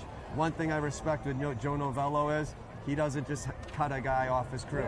You have to retire to go off his crew. He'll keep you forever if you want to row forever. That's respect to Joe Novello. It's interesting. We heard Nicky Parisi yesterday saying cuts can come as soon as the day after the race. Well, not with Joe Novello. If the shoe fits. Right. Oh, it's just happened. Right? Here we go. Fireworks at the club tonight, I'm going to stay off him a little bit. Fireworks at the club. But so in the merger, the Nina going for the blue flag. This boat is loaded with champs. The merger won it in 2017 and 2019. They lost last year to ZFG, who's the defending champs. This boat has Vito Gigoloni, who is the coach of the Coxswain, Joe Balbo, the scuttler. Vito Gigoloni and Joe Balbo, I don't know if there's anyone that has more champs than these two guys, championships than these two. They probably have the most. They have a lot of titles, dating way back to the kids. Dating back to 1977. Yep. Joe wasn't part of it, but Vito was. Joe was with the Sleepers back then. Yep. And those they've both been there a long time. They're both two of the best at what they do. You have Dylan Morrissey on the turn inside, Vito Gigoloni Jr., Rob Morrissey, Chad Mata, Mark Gigoloni. Non-turn inside, Chris Gigoloni, Clayton Morrissey, Mike Mitchell, Joe Gigoloni, and Seth Morrissey. Chad Mott is filling in for Nick Gigoloni, who hurt his back, which is a huge loss. But Chad's a great villain. That's a great. He has a title with Iron Village. I watched Chad the other night when they were going in and out. Kid's a beast. Yeah, he's good. He's a beast. Good rower. Very what a good great rower. What a great pickup. They replaced a good rower with another really good rower. Good chemistry guy. Yeah. Oh yeah. Great. What a great pickup. There were so many different guys that they might have been able to pick up, and they nailed it picking him up. And the thing is this: when you have a crew like this, you have an opening. It's not hard to find a good rower to jump in that crew. Yeah. Right. So, Power Yoga in the Pinta. Going for the red flag. They have 10 guys that have never rowed before. A coach that I don't believe has coached as Paul Favazza. Paulie has been basically a steerer his whole life. He might have rowed. I think he might have coached once or twice, but he's been a steerer. So he's been in the industry. He's the only one. And he's, son, he's one of those guys that's always down there every morning. Junior girls, women's crews. Right. He lives to help other people learn the sport, learn how to row. So he knows. He's the one guy in the crew, keeping them together. Thomas Beaton, the scuttler, who has the hardest. He has the hardest job of the boat. And even though I rag on our Uncle Phil, he was great at what he does, scuttling boats. He has titles. How many titles do you have, Phil? 4. He has 4 titles. Well, I got one this morning if you want to. He got another one. That was fun. That was fun. But Phil knows what it's like to be in a boat, a windy condition. The scuttler has the toughest job. He's the quarterback of the team pretty much. Okay, he's the goalie. He's the pitcher. Right? That's the scuttler. 2 of the times I won was in the exact same weather as this. Yeah, it's tough. This wind is pushing you one way. The scuttler's got to keep enough leverage to keep it on target. But you have, on the turn inside, Joel Kalinowski, Dave DeAngelis, Derek Ford, Daniel Brooks, Devin Carl, David Bouchard, John Stevens, Ryder Ritchie, Bob Lash, David Brooks. A boat full of nobodies in this industry. Yeah, right. In this industry. That's better. Not in the rail world. In this industry, a boat full of, who are they? Unknowns. I couldn't even get the names of these guys. It took me till today to it's get your them. Irish representation right there. That's your Irish representation. That's unreal. Like, can they do it? No one's giving them a chance to win. Uncle Phil played the 0. They're here, though, and they think they have a chance. Yeah, we got to see the DraftKings money line on this. Wow. You could put $1 down to make like $5 million. Would you waste $1? Okay, Houston Texans, Power yoga. I don't know who I'm putting up. Wow. It's just not right. It's just not right. So, folks, if you're tuning in, welcome to St. Peter's Fiesta, the 2023 edition. Coming at you from Pavilion Beach. We're at the loft at Pavilion Beach, as a matter of fact, right next to the beautiful Beauport Hotel. I am joined by John Castro and Phil Francis. We are just moments away from the start of the men's senior same boat semifinals.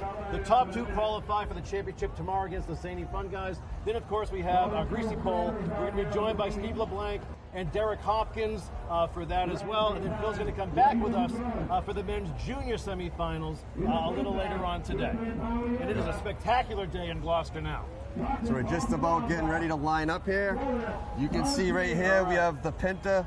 That's Power Yoga. Pinta and the Power Yoga. Chaos and Merger on the outside. Chaos is in the Santa Maria. And you have the Merger in the Nina. And Power Yoga's right here in front of us. So you get a really good view of the 10 rowers.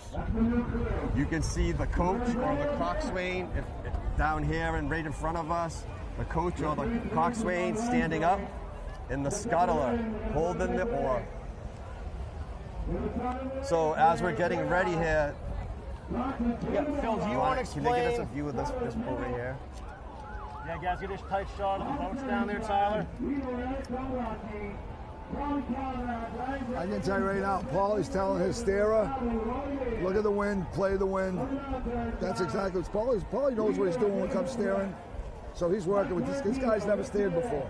Paulie's working with him. He's explaining to him, listen, you got to play the wind. You got to go wide. That's exactly what he's telling him. What flag do they have? Which one? They have the red. Yeah. He has to move way over. If they have the red, he's going to have to come over here. So So right now the boats are going to line up. You're going to see the 10 rowers, a coach, and a scuttler.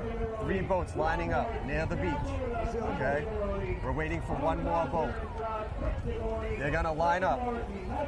They're going to go a half a mile out, turn the boat, and a half a mile back. On the way back, they'll get to the greasy pole, and they'll do something called the greasy pole shuffle.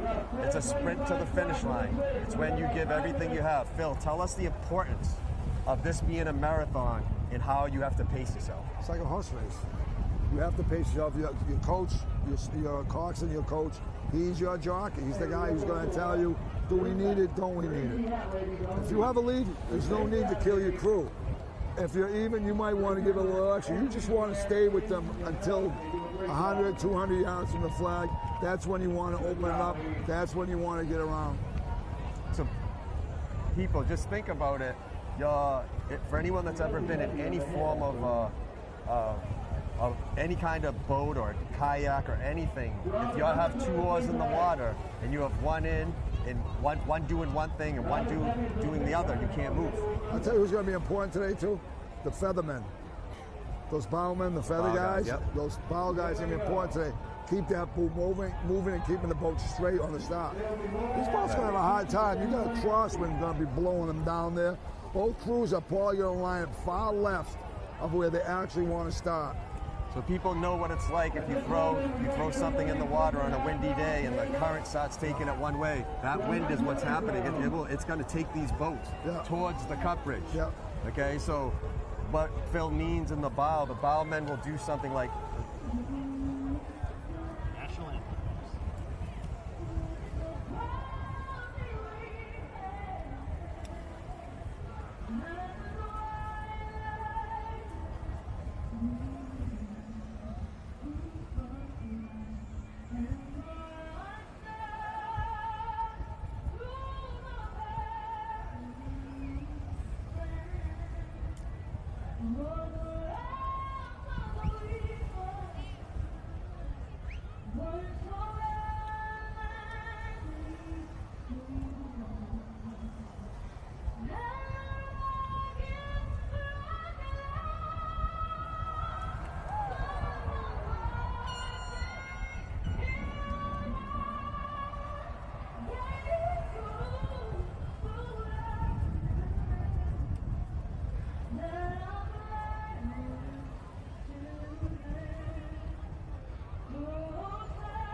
Fiesta. And the stage is set, gentlemen.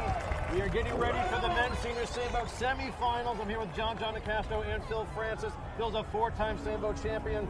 John, you participated before, right, in the pool and in the boats, right? Both, yep. Participated. Unbelievable. Absolutely. Participated. I got the participation trophy. Okay. All right, so now I did it. the boats are trying to get in their proper lanes from left to right. We're going to have power yoga in the Pinta, and they're going to be going out to the red flag. Chaos in the Santa Maria. They'll be racing towards the white flag, 1/2 mile out. And the Merger is in the Nina, and they're going out towards the blue flag. The Merger is closest to the Galena Flotilla on the right side of your screen. And like we said, you'll be able to see those flags as we pan up 1/2 mile out, red, white, and blue. They start down here. Once they line up in sync, as close to in sync as they can get, they're going to race a 1/2 mile to those flags and buoys, make as sharp as a turn as they can, come back the 1/2 mile right towards us, and the first 2 to hit the beach qualify tomorrow to face Zany Fun Guys, the defending champions. They're going to have a difficult time lining up. And another thing, tomorrow, I guarantee tomorrow, see the boats that are kind of right behind the pole? They're going to have those boats move. Because a lot of guys like to start under the pole. Right. So we have Chaos in the Santa Maria. Actually, we'll say right in order. Power Yoga in the Pinta, going for the red flag. You got Paul Favazza, the coach, Thomas Beat in the Scuttler, Joel Kalinowski, Dave DeAngelis, Derek Ford, Daniel Brooks, Devin Carr, Dave Bouchard, John Stevens, Ryder Ritchie, Bob Lash, David Brooks. In the middle lane, He's going to line up over there. going for the white flag, we have Chaos. He's going to boat right Joe into Chaos. Novello, Watch. Timmy Oaks. You can see the boats are having trouble lining up We have a already. stiff breeze going left to right, folks. He has to line up over there. Like Phil saying, Phil saying from being an experienced scuttler, you have Power Yoga right here going for the red flag in the Pinta. They need to be over Way here over about there. 50 yards. Joe's telling him, move over. You never know, there could be some mind games playing. They're kind of yelling at each other a In little the bit. meantime, John, we've got the Coast Guard trying to get some recreational boats out of the course. We Absolutely. had issues with that yesterday. Yeah. What he should do right now, put his boat side to, go straight over like this, stop, and spin it right here. Right. Because he's got to give them room to line up too. And that's an experienced steerer. Right. Inexperienced steerer. He's having a difficult time lining up. Right. The only way you can get experience, though, is by being here. They're here, Yeah. they have an opportunity. And what are they going to do with the opportunity? You have in the middle, Chaos, Santa Maria, Joe Novello, Timmy Oaks, the Scuttler, Jay Hillenbrecht on the turn inside with Mike Tarantino, Walter Mayers, Nick Drea, Matt Drea, Eric Dombrowski, non-turn inside, Tom Conrad, Brian Dury, Jeremy Abreu, and Joe Sands. Chaos, 7-time champion. And then in the blue, in the Nina, going for the blue flag, the Merger, a boatload of champions. Vito Gigoloni, the coach of Coxswain, Joe Belbo, the Scuttler, turning side, Dylan Morrissey, Vito Gigoloni Jr., Rob Morrissey, Chad Mata, Mark Gigoloni. On the non-turning side, Chris Gigoloni, Clayton Morrissey, Mike Mitchell, Joe Gigoloni, and Seth Morrissey. Keep going. Wow. Like Phil's saying, he wants to see if he was scuttling that boat, Phil. Tell us what you do. What would you do over there? Right now, This wind is a vicious crossing. If I had the red flag, I'd go as far under the pole as I could, let it bring me over, and then when I'm lined up where I want to be, that's where I want to say I'm ready. Right. You don't want to line up in where you want to be, because you're going to get blown over. You line up where you don't want to be. So you got a good view Timmy's of Joe all Novello right set. now. He's That's all the set. coach. This race is going to, I think they're going to take off, because you got 3 coaches Good job, that yeah. want to go. They're fed up with the wind. They know. So they got 10 oars ready to go. 10 oars, they need to act as one. Yeah. All right, we're getting close, boys. I can tell you, once Here they we start go. feathering, that means they're getting ready. Power Yoga in the Pinta. Chaos in the Santa Maria. The Merger in the Nina. Power Yoga going for the red flag. Joe's Chaos gonna going for the white flag. The Chaos will Merger start the going race. for the blue flag. They're lined up and ready. Pinta's got their hands up. Paulie's up. Paul's up in Pinta's the ready. Nina. Power They're Yoga, ready. they're up on that Joe's side. gonna start the Merger's race. up. Chaos. Yes, Here they're up. we They're go. going. Here we You got it. Here, let's see the start. They're off quick. told They're you, I slapping told you water. it would They're start. slapping water. Yeah, They're slapping water here. Yeah. They're getting into their stroke a little better. Great start by the Merger. And Chaos both. They both came out like rocket ships. There they go, a half a mile out. There they go. Power Yoga in the Pinta going for the red flag. Chaos, the Santa Maria in the middle lane going for the white flag. The Merger in the Nina going for the blue flag. Chaos in the Santa Maria and Merger in the Nina both had great starts. And what do you think of the start, Phil? What do you think of the start? I thought it was good. I thought the Merger had a really nice start. I think Chaos had a nice start. The four on the left power or their power yoga, they struggled. They were but you know something? They were slapping water, but it happened quick. It was a quick start. Right. Because everyone says, Phil, they could go 4 or 5 times, and this one went. Boom. Right. Because you had guys that want to go. Guard. Oh yeah, you got 2 vets that just want that don't want to go, and the longer they took, the harder it was to line up because they get blown over more. Right. That south-southwest wind has picked up now. I'd say we're pushing 15 to 25 right now. Oh yeah. This kid's going to have trouble on the left because of this wind. Right. Like Phil's saying, the wind is taking us towards the cut bridge. So they got to be aiming how far to the left of their flag, Phil? I would say right now, both crews on the right will probably start pushing more to the left. How far to the left approximately? Like what? Jeez, let me see if I look from the red flag. I would probably be, if we went by boat lengths, I would try to be about 4 boat lengths. 4 boat lengths to the left. So we know the boats, how long these boats are. Corey, how long is the boat? I don't know that, John. Share with the crowd. I think it's 31. Right. I think it's 31 feet. 31 feet. If you don't know, guess. Back in the day, they were up to 41, 42 feet. They were now. monsters. Yeah. So you're talking 4 boat lengths. You're talking 120 to 150 feet or so to the left, and it's going to take us right into it. So there they go. We have Power Yoga in the Pinta going for the red flag. Chaos in the Santa Maria. It's a 2-boat race right now. What do they have as a lead right now, Corey? I think Merger maybe half a boat. It looks like Merger's up from that. Merger's up by about a half a boat. You're going to see when the boats go, you'll see them start to go into the turn. You can see it from here that the Merger and Chaos are up by at least a boat. And like I said earlier,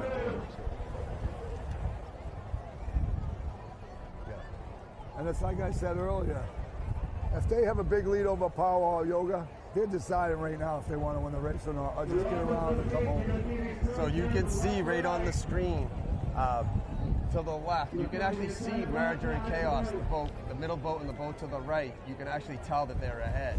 Yeah, Merger's ahead by a little. Merger and Chaos. Boats first and second will advance. Today's the semifinals. They will advance to Sunday against ZFG, the champs.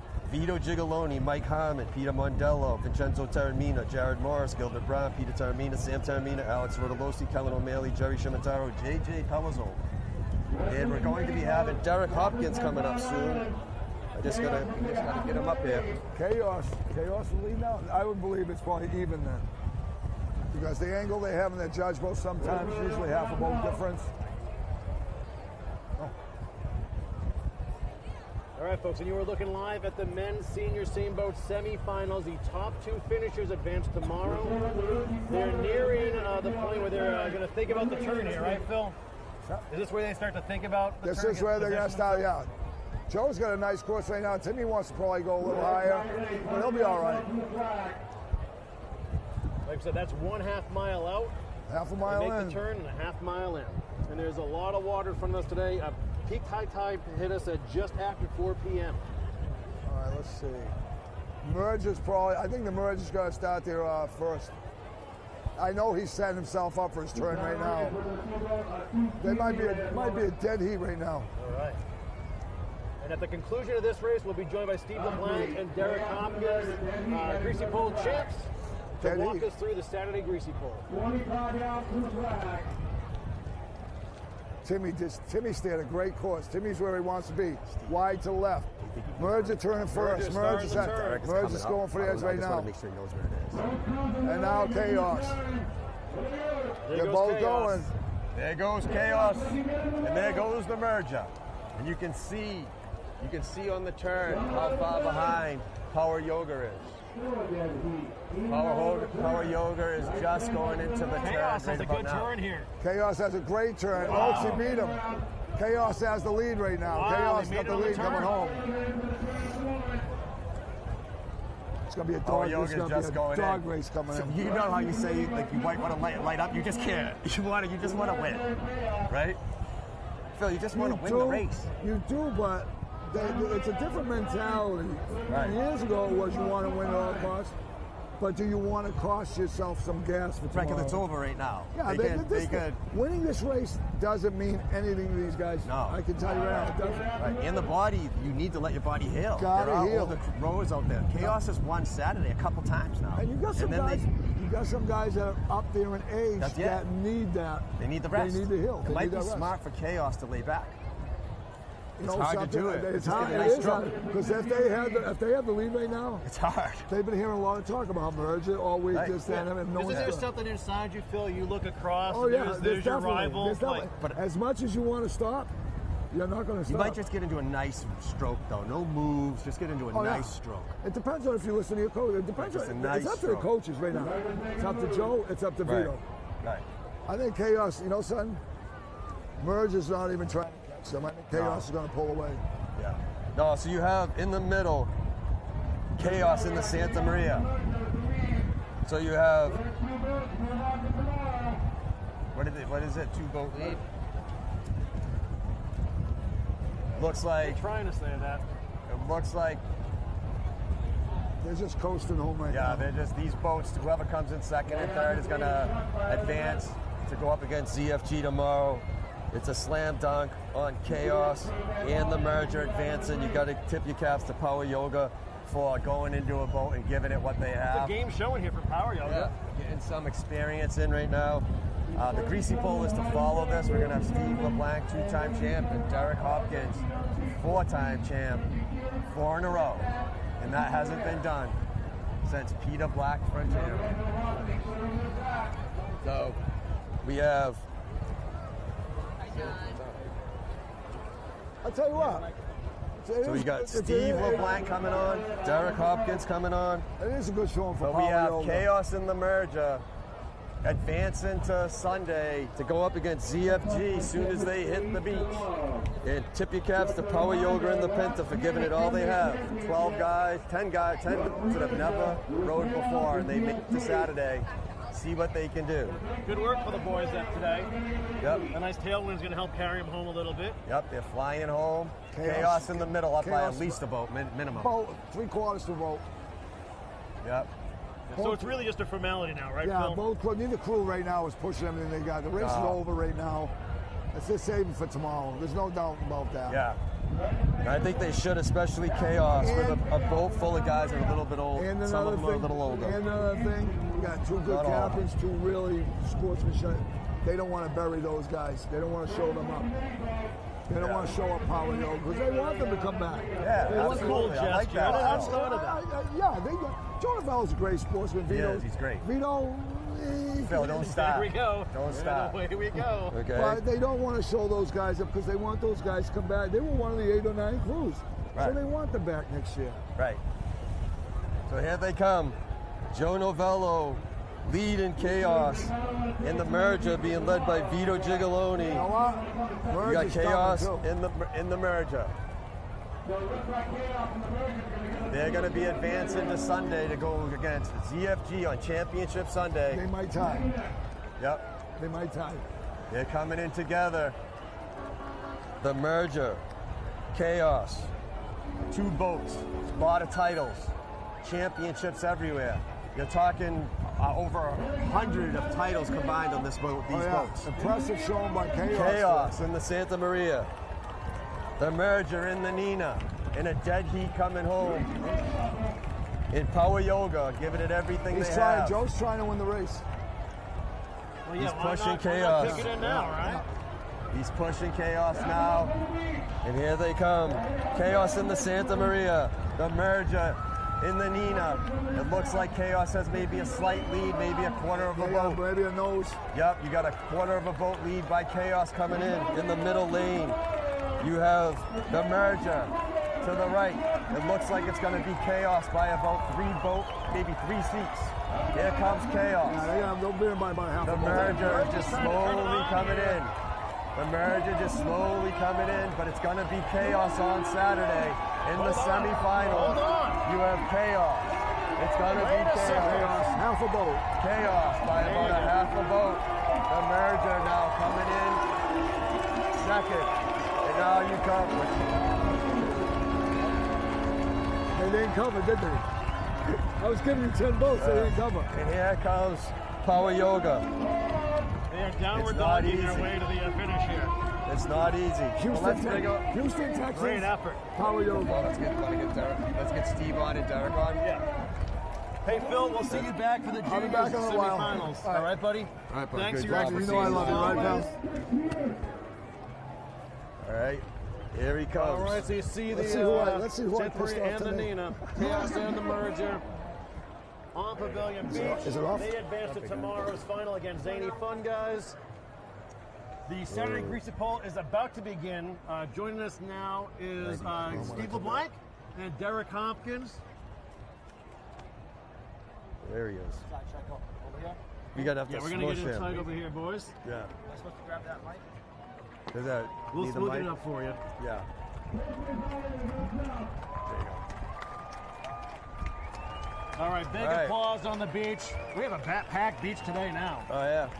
Low tide, long way, but here we go. We're getting ready for the greasy pole. All right. We have Steve LeBlanc here with us, Corey. Take us in, and Derek Hopkins. All right, here we go, folks. Okay, so we are setting the stage now. The Greasy Pole happens really quick. We have 45 competitors, I believe, today. We are joined by two-time Greasy Pole champ Steve LeBlanc.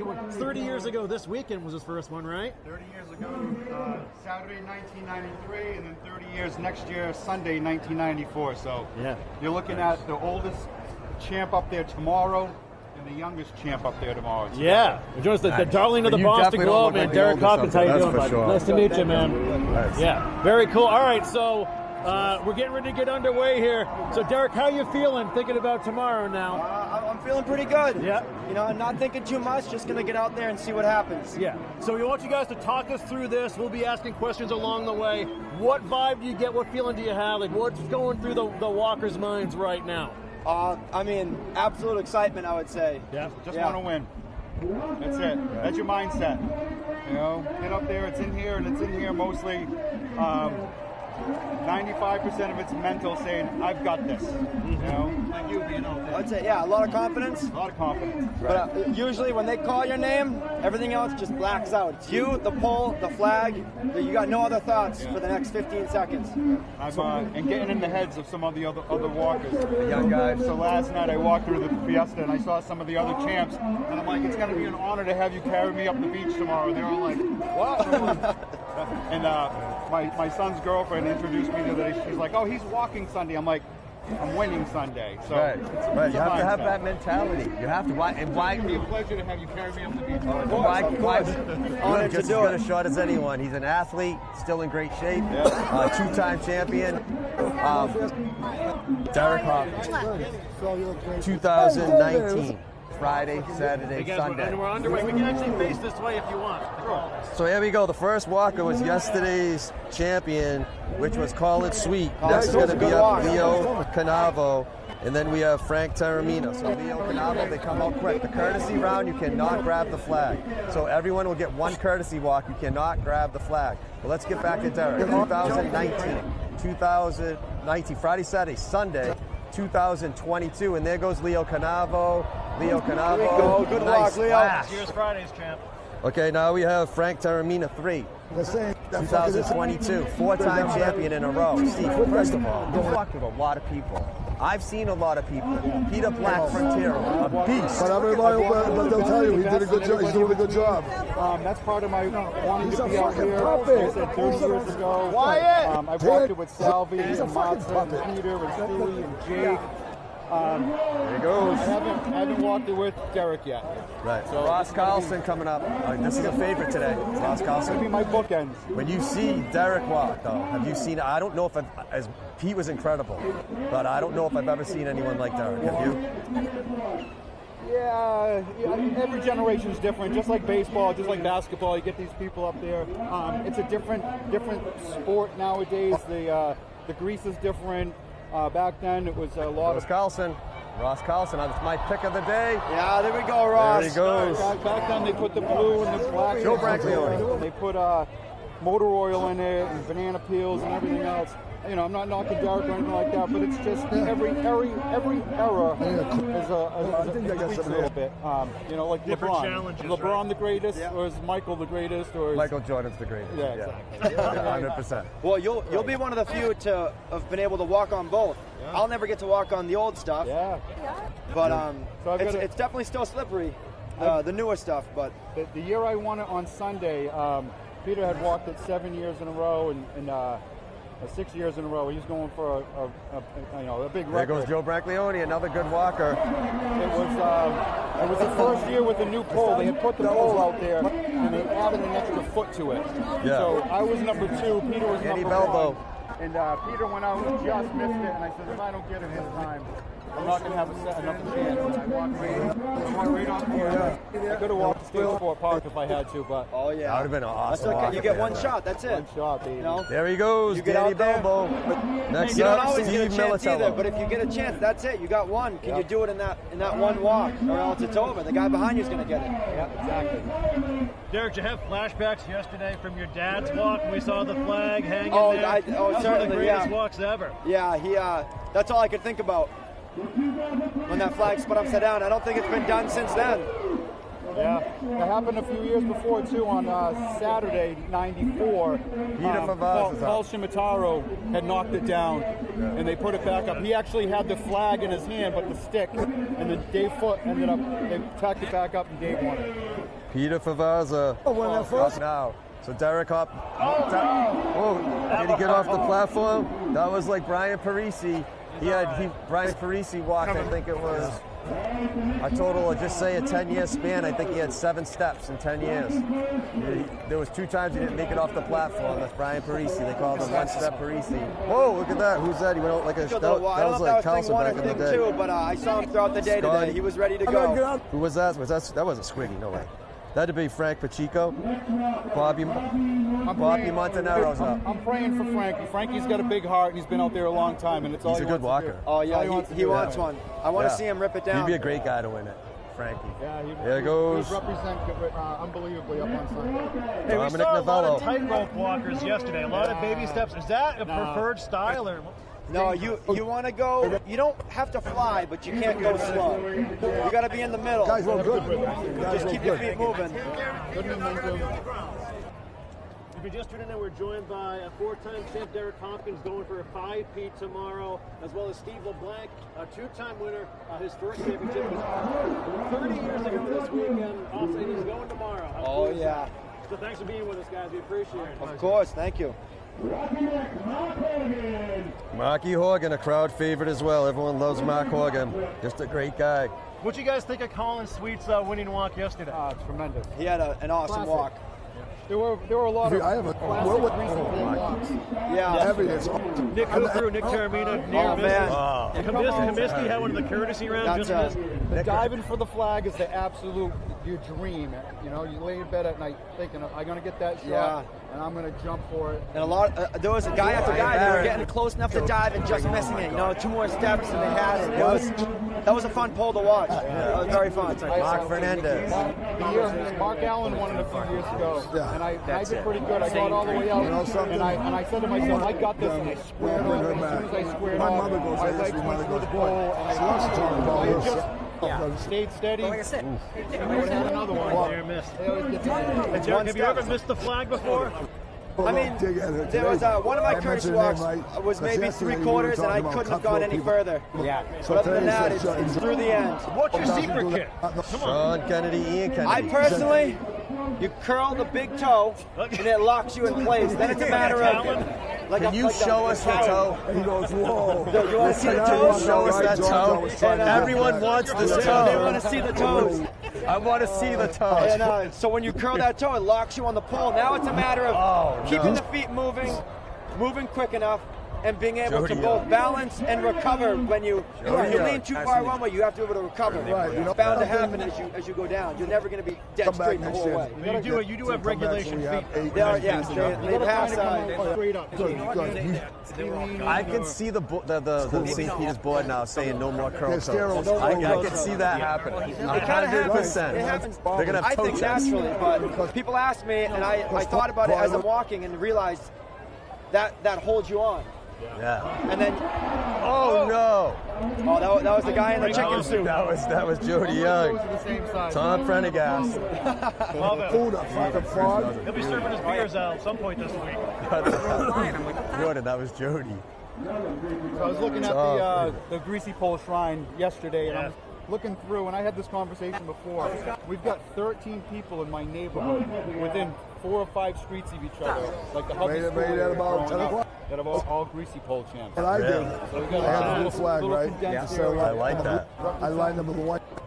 Speaking of champs, It runs in the families. You get certain families have a lot of flags throughout. speaking of champs, and we all love the controversy of the greasy pole world when it comes to Selvey Benson, Saturday, 1967, 1968, 1969, 71, Sunday, 68, 71, 72, 73, 74, and 79. 10-time champion Selvey Benson. He had 4 on Saturday, and he had 6 on Sunday. Then we have Peter Black Frontero, arguably the GOAT of the industry. If Peter were able to walk it both days, he'd have. Nope. 20. Yeah, right. Yeah. Pete only walked on Sundays, and he had 84, 87, 88, 89, 90, 91, 92, 93, and 2004. We are in the middle of Parisi around here. Tyler Parisi. Tyler Parisi. This is one of the guys I used to go out with when I was younger. Used to swim out to the pole. Nice walk, Ty. The wig is off.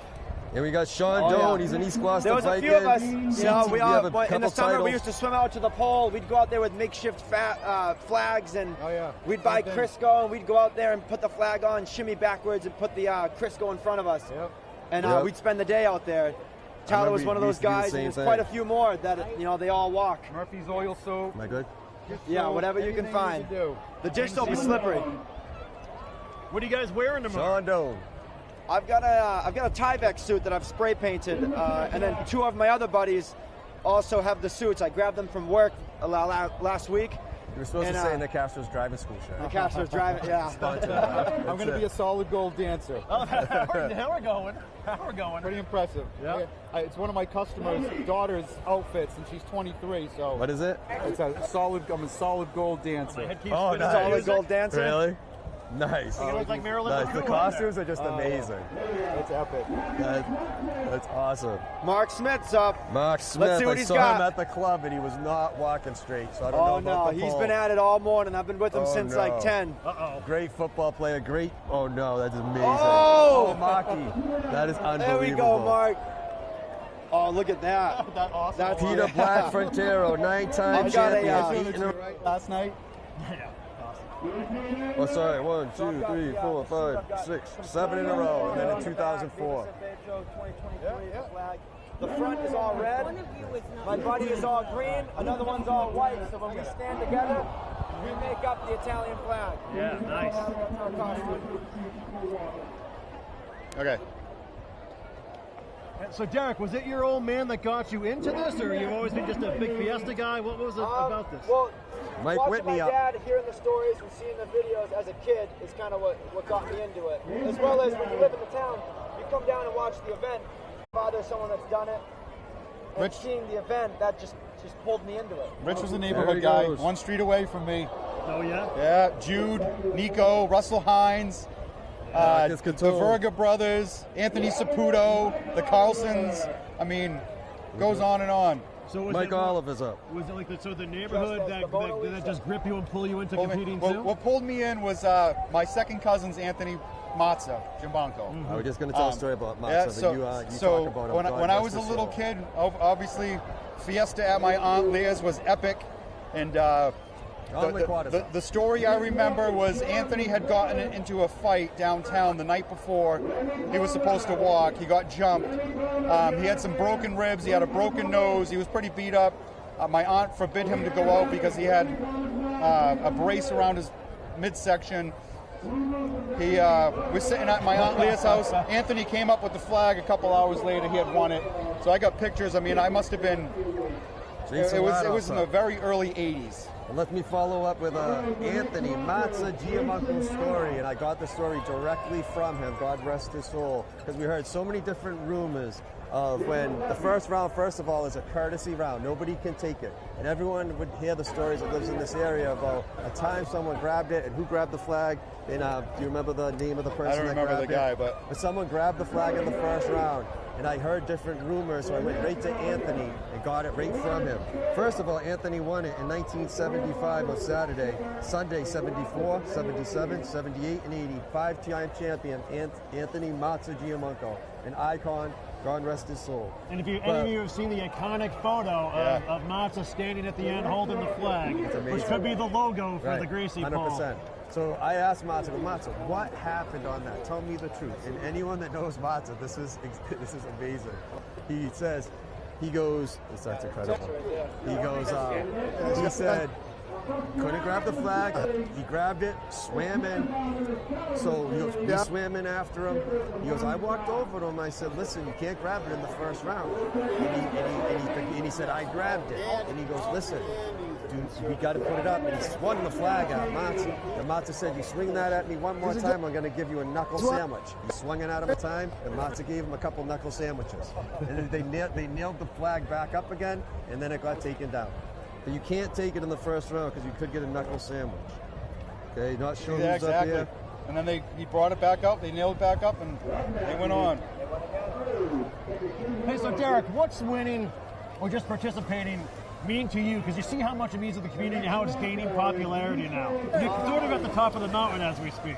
Nico Scali. Like I said before, it's something that you watch throughout your life growing up. Something that you want to be a part of, you want to win it, you want to be there. And then we have a lot of champions in our family. My dad's won, his uncles won, our cousins have won. So just to add to the legacy and be a part of all of it is a special feeling. Who's your pick, Steve? Who's your pick today for Saturday? As we're coming near the end of the list. There's a lot of people that I'm friends. I don't want to offend anybody. I'm rooting for everybody, but there's no offending. I'd really like to see Frankie P pull it down for himself. He bleeds grease, plain and simple. Ryan Muniz, I believe. Ryan Muniz is up. We're nearing the end of the list. We got about 10 more. Derek, who's your pick for the weekend or Saturday? I know who your pick is tomorrow. It's tough. I got a lot of friends up there. There's not anyone I don't want to see pull it down. Right. Who's the best walker up there? That's a tough one. Frank's good. Frank does bleed the grease. He wants it. I agree. I like Frank. I have three. I like all three of these. As much I love Leo Canavo. Can he do it? But my pick is, not to hurt feelings like these guys, but someone's got to pick. Ross Carlson, Joe Branglione, or Frank. One of those three.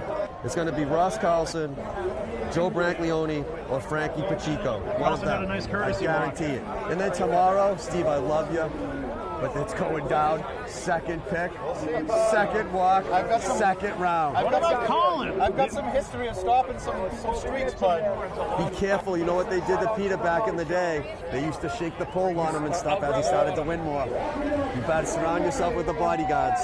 Surround yourself with the bodyguards. Bring them up there. Bring your family up there. The people that are not walking, get away. Back up. Gotta keep my drink covered. I'm not drinking anything that anyone else. Yeah. They did that to Peter. It's a 45-foot pole, 40 feet extended, 5 feet on the platform. We have Steve LeBlanc with us, 2-time champion. Derek Hopkins, 4-time champion, 4 in a row. 2019, Friday, Saturday, Sunday.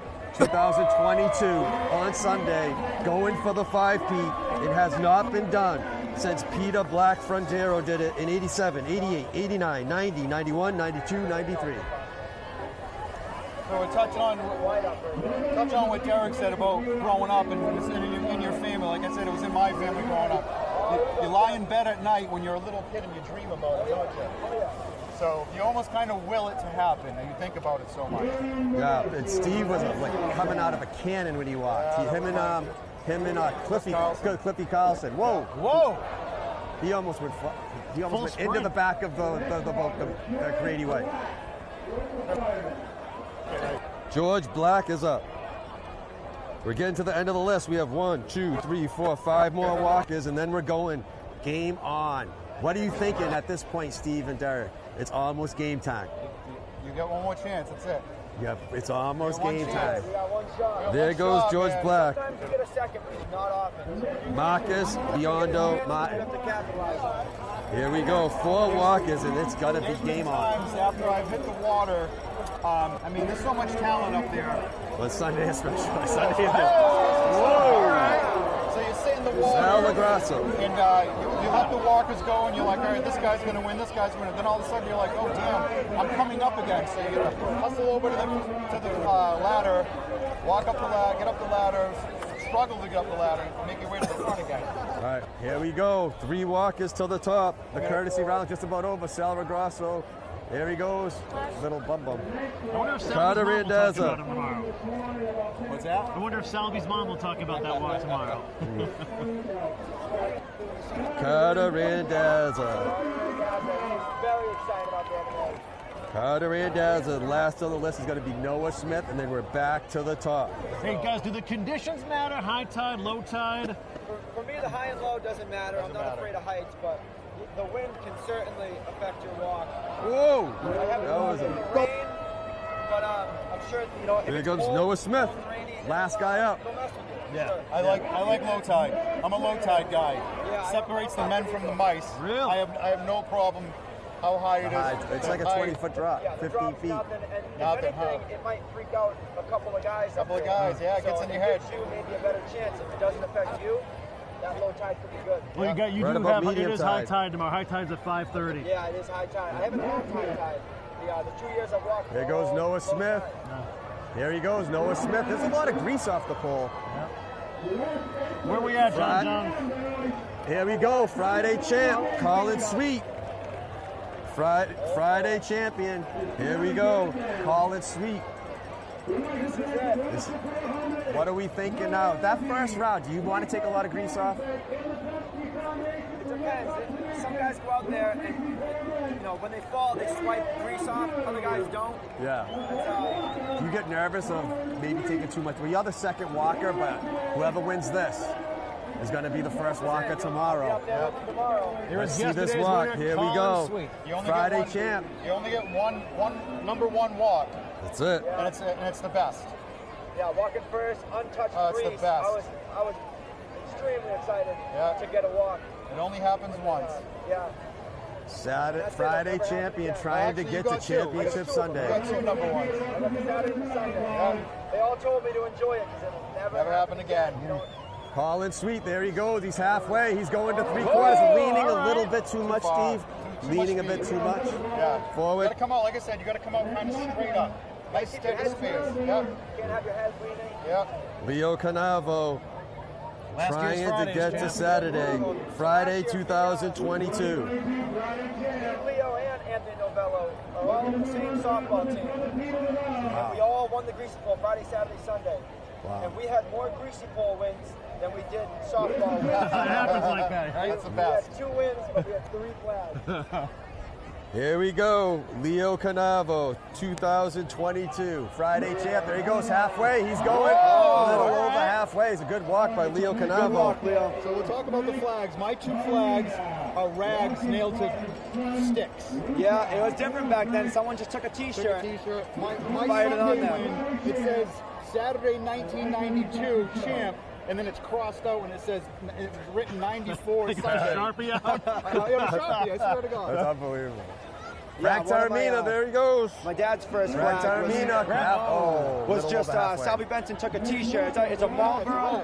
The breast pocket has like a Marlboro on it, and it's just a T-shirt that he cut in half, kind of, just stapled it to some strapping and called it a day. That's what I got strapping. I got Here comes strapping Ross that's in Cowell. the closet full. Yeah. And then after a bit, my dad decided I'm going to make these flags myself, and he used to make Ross the flags for a Carlson, while. Yeah. Friday Another flag 2011. He Yeah, had a they good have nice courtesy flags walk, up there. guys, Carlson. Ross Carlson.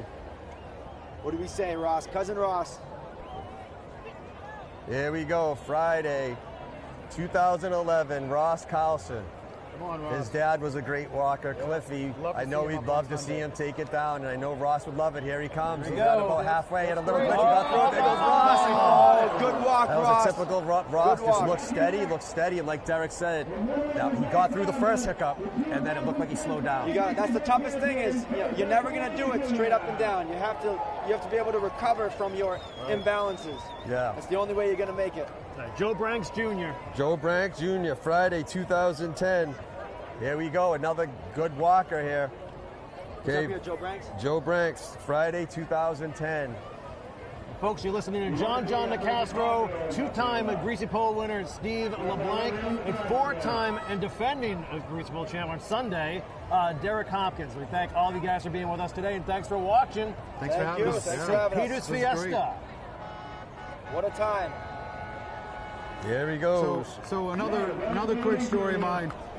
I think my first year ever being officially up on the Greasy Pole was 1991.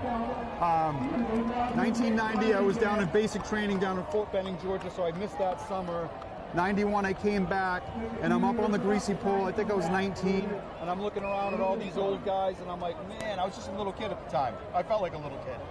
So my last walk was 2018, and so those last couple years I was up there, I'm looking around, I'm like, am I that old guy? I'm like, are these young kids looking at me like, what this old guy doing up here? But I'm looking forward to being out there too. It's going to be awesome. There goes Danny Belbo, walking for his dad. He was a 2006 Friday champion, but Danny Belbo walking for his dad in honor of his dad.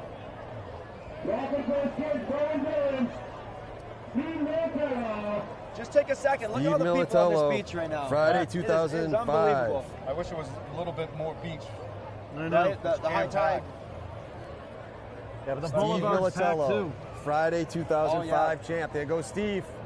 All of them are going halfway. It seems like they're leaning once they get to that halfway point. They're leaning forward a little too much. What? Some momentum. So they're leaning forward. You have to stay back, right? Straight up. Straight up, yeah.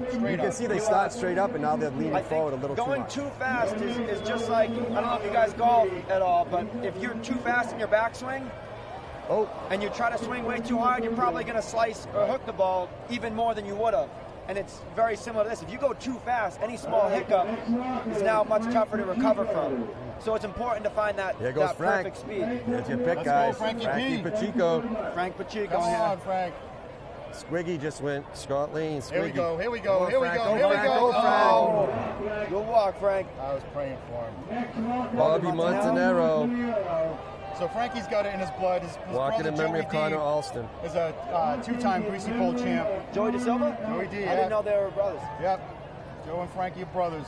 Carlo. Oh, yeah. So Joey's not going to be up there. He's got a bad ankle. Oh, really? What do you think about this, guys? Can this work? Never. If you stay on top, there is a chance that you can stand up, Shimmy but I out. haven't seen it done. Technically, you can Dominic shimmy Novello. out if you want to, but I think it's frowned upon. who wants it exactly? I Who don't. I wants think to it's do frowned that? We did. upon. So that did happen once in the 50s when they were just, the rounds wouldn't end. They said, guys, if you need to scooch to do it, do it. Shimmy out. Some of the guys out here today are joking about, I don't think anyone's going to win today. This will be the first Greasy Pole tie. I think we're all just going to swim in. Well, we've seen Dominic 7 or 8 Novello. rounds before, man. Those are long afternoons. Oh, they're long. It can get long, and it can be short. Congratulations to Chaos and the merger advancing to championship Sunday to take on ZFG. But like I said earlier, the grease back in the day, the blue and the black, it stuck to you for weeks. You smelled it. It was in your hair. I mean, you'd be scratching the inside of your ear after a week later, and you'd have some grease on you. A little blue. Little blue, yeah. It was Yeah, ridiculous. Smurf Village out there for a while. I heard from some of the Friday guys after yesterday's walk, they had trouble getting this grease off that they have. Some of them said they couldn't get it off their legs. They just Dominic threw jeans Novello on because they couldn't get it off. Dominic Novello. Oh, a nice rack. Hard drop. So the grease, that's been a debate going back and forth for years. Is the grease slipperier back in the day? Is it not today? Whatever it's it not. is, you still got to walk the pole. You still got to get to the end Well, of it. he hasn't walked both yet. He's going to do And it tomorrow. I'll never walk both. We're going to so see. we'll never know. But Steve I mean, LeBlanc, you see two-time these champ. guys walking out right now, He and said they're he's all going to be slipping, carried falling up down. by Derek Hopkins, That's and right. I like it. I It's did it. certainly- I asked Stu McGilvery yesterday too. A couple of the Stu, guys. another great champ. Stu McGillivray, Friday, Saturday, Sunday, I think 2004. the only chance I would get is if there's ever another fall classic. I don't know if you remember when the storm broke the After pole. they set it up down the high school field, something like that. I remember that. Yeah. That would maybe be the only chance I would have. I didn't walk that year. I thought it was dangerous. And I've done a lot of dangerous things in my life. Yeah, the greasy pole, the platform got destroyed, and the Fiesta committee raised, I think, $85,000 to rebuild it. Brian Barrett. And that was... Folks, you're watching the Saturday Greasy Pole here at St. Peter's Fiesta, Gloucester, Massachusetts. The first to grab the flag wins and advances tomorrow. Who are we? Let's see. I think It's we're at looking Sean like they're all Kennedy. getting a shot today. Sean Kennedy. We still got a ways to go, though. While we were talking about Stu McGillivray, 2004, Friday, Saturday, 2008, Sunday, 2009, Sunday, 2010, Sunday, 2012, Sunday. Stu's an all-time great, too. Not only a great greasy pole walker, but a great human being. Awesome guy. Yep, Ian Kennedy, he is. Stu, one of the greats. Jake Wood, one of the greats.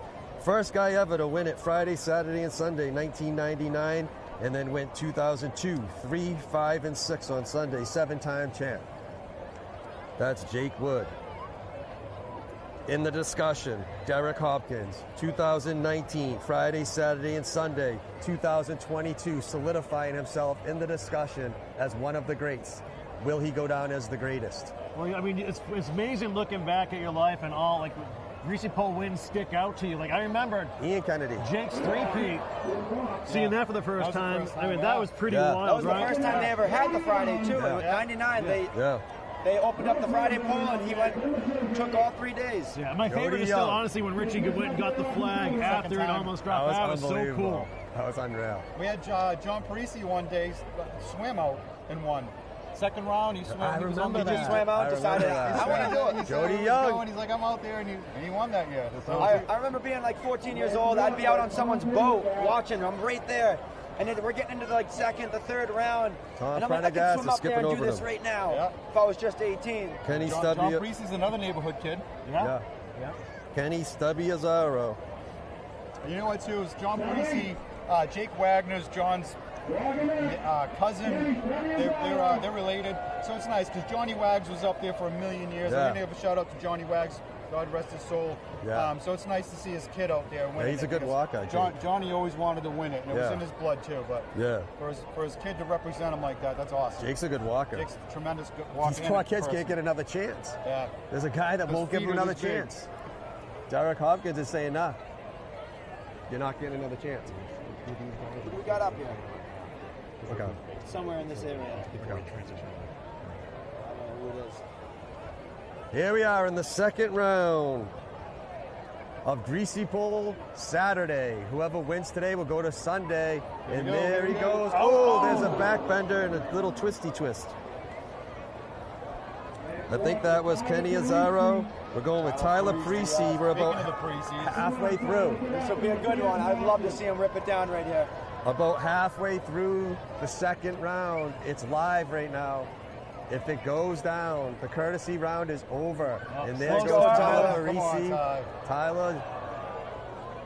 And now up. That's Sean Doan. Slow walk. Slow walk. You got to keep the feet moving. You gotta have momentum. You don't want to get hurt. You have enough high speed. Momentum gets you off the pole, it gets you out into the water, so you don't flop and hit. Here we go, Smitty. Mark Smith. Let's go, Smith. I saw him at the club. Tremendous athlete. Couple too many apple juices, maybe. That's another veteran move, Steve. Right, Steve, the veteran. He's trying to get. Is Derek sleeping over your house tonight? He's trying to get Derek to sleep over his house to keep him out late. See, that was another thing back in the day. I mean, we had a fish tote of beer up there. There was bottles of alcohol being passed around. I mean, it was. They were all empty. It was a different era back then. Yeah. You had people throwing beers up from the boats to people, and it was just. A lot of the guys go up there nowadays, and there's no booze up there. we have a couple beers on the way out, having a good time, but it's not like yesteryear. I would have a mojito. Oh, Smitty, good I fall. would love a nice Is mojito right now. Is there vocabulary or jargon for like the kinds of falls or the kinds of walks, like the X Games? They have Brandon Malloy. it's like snowboarding. They got something for everything. What is it? I never thought of that. Yeah, Not much. I mean, if it's your buddy, you might give him shit. Yeah. If he takes a good fall or he doesn't have a good walk as he should, you're gonna lay into your buddy. But Everybody always talks about when you land between your legs. When you land between your legs, most of the time you're going backwards, and that's why you land between your legs. So you never really hit the important pieces. You always hit Family the jewels. it The certainly baby happens. makers, yeah. Yeah. Some unfortunate souls. Yeah. But that's the classic, the worst. Yeah, The I visual think is that's the there's worst. a name for it. Yeah, that gets But asked that's the the most. one. Yeah, That is we the always one. say that's the splits, or if they're holding on to the pole, that they're just going to try to they're scooching. Yeah. When you hit the revs, But I did to that me, when I was younger. Oh, the the ribs scary are ones are Good like shot, yeah. when they Brandon hit the Malloy. pole.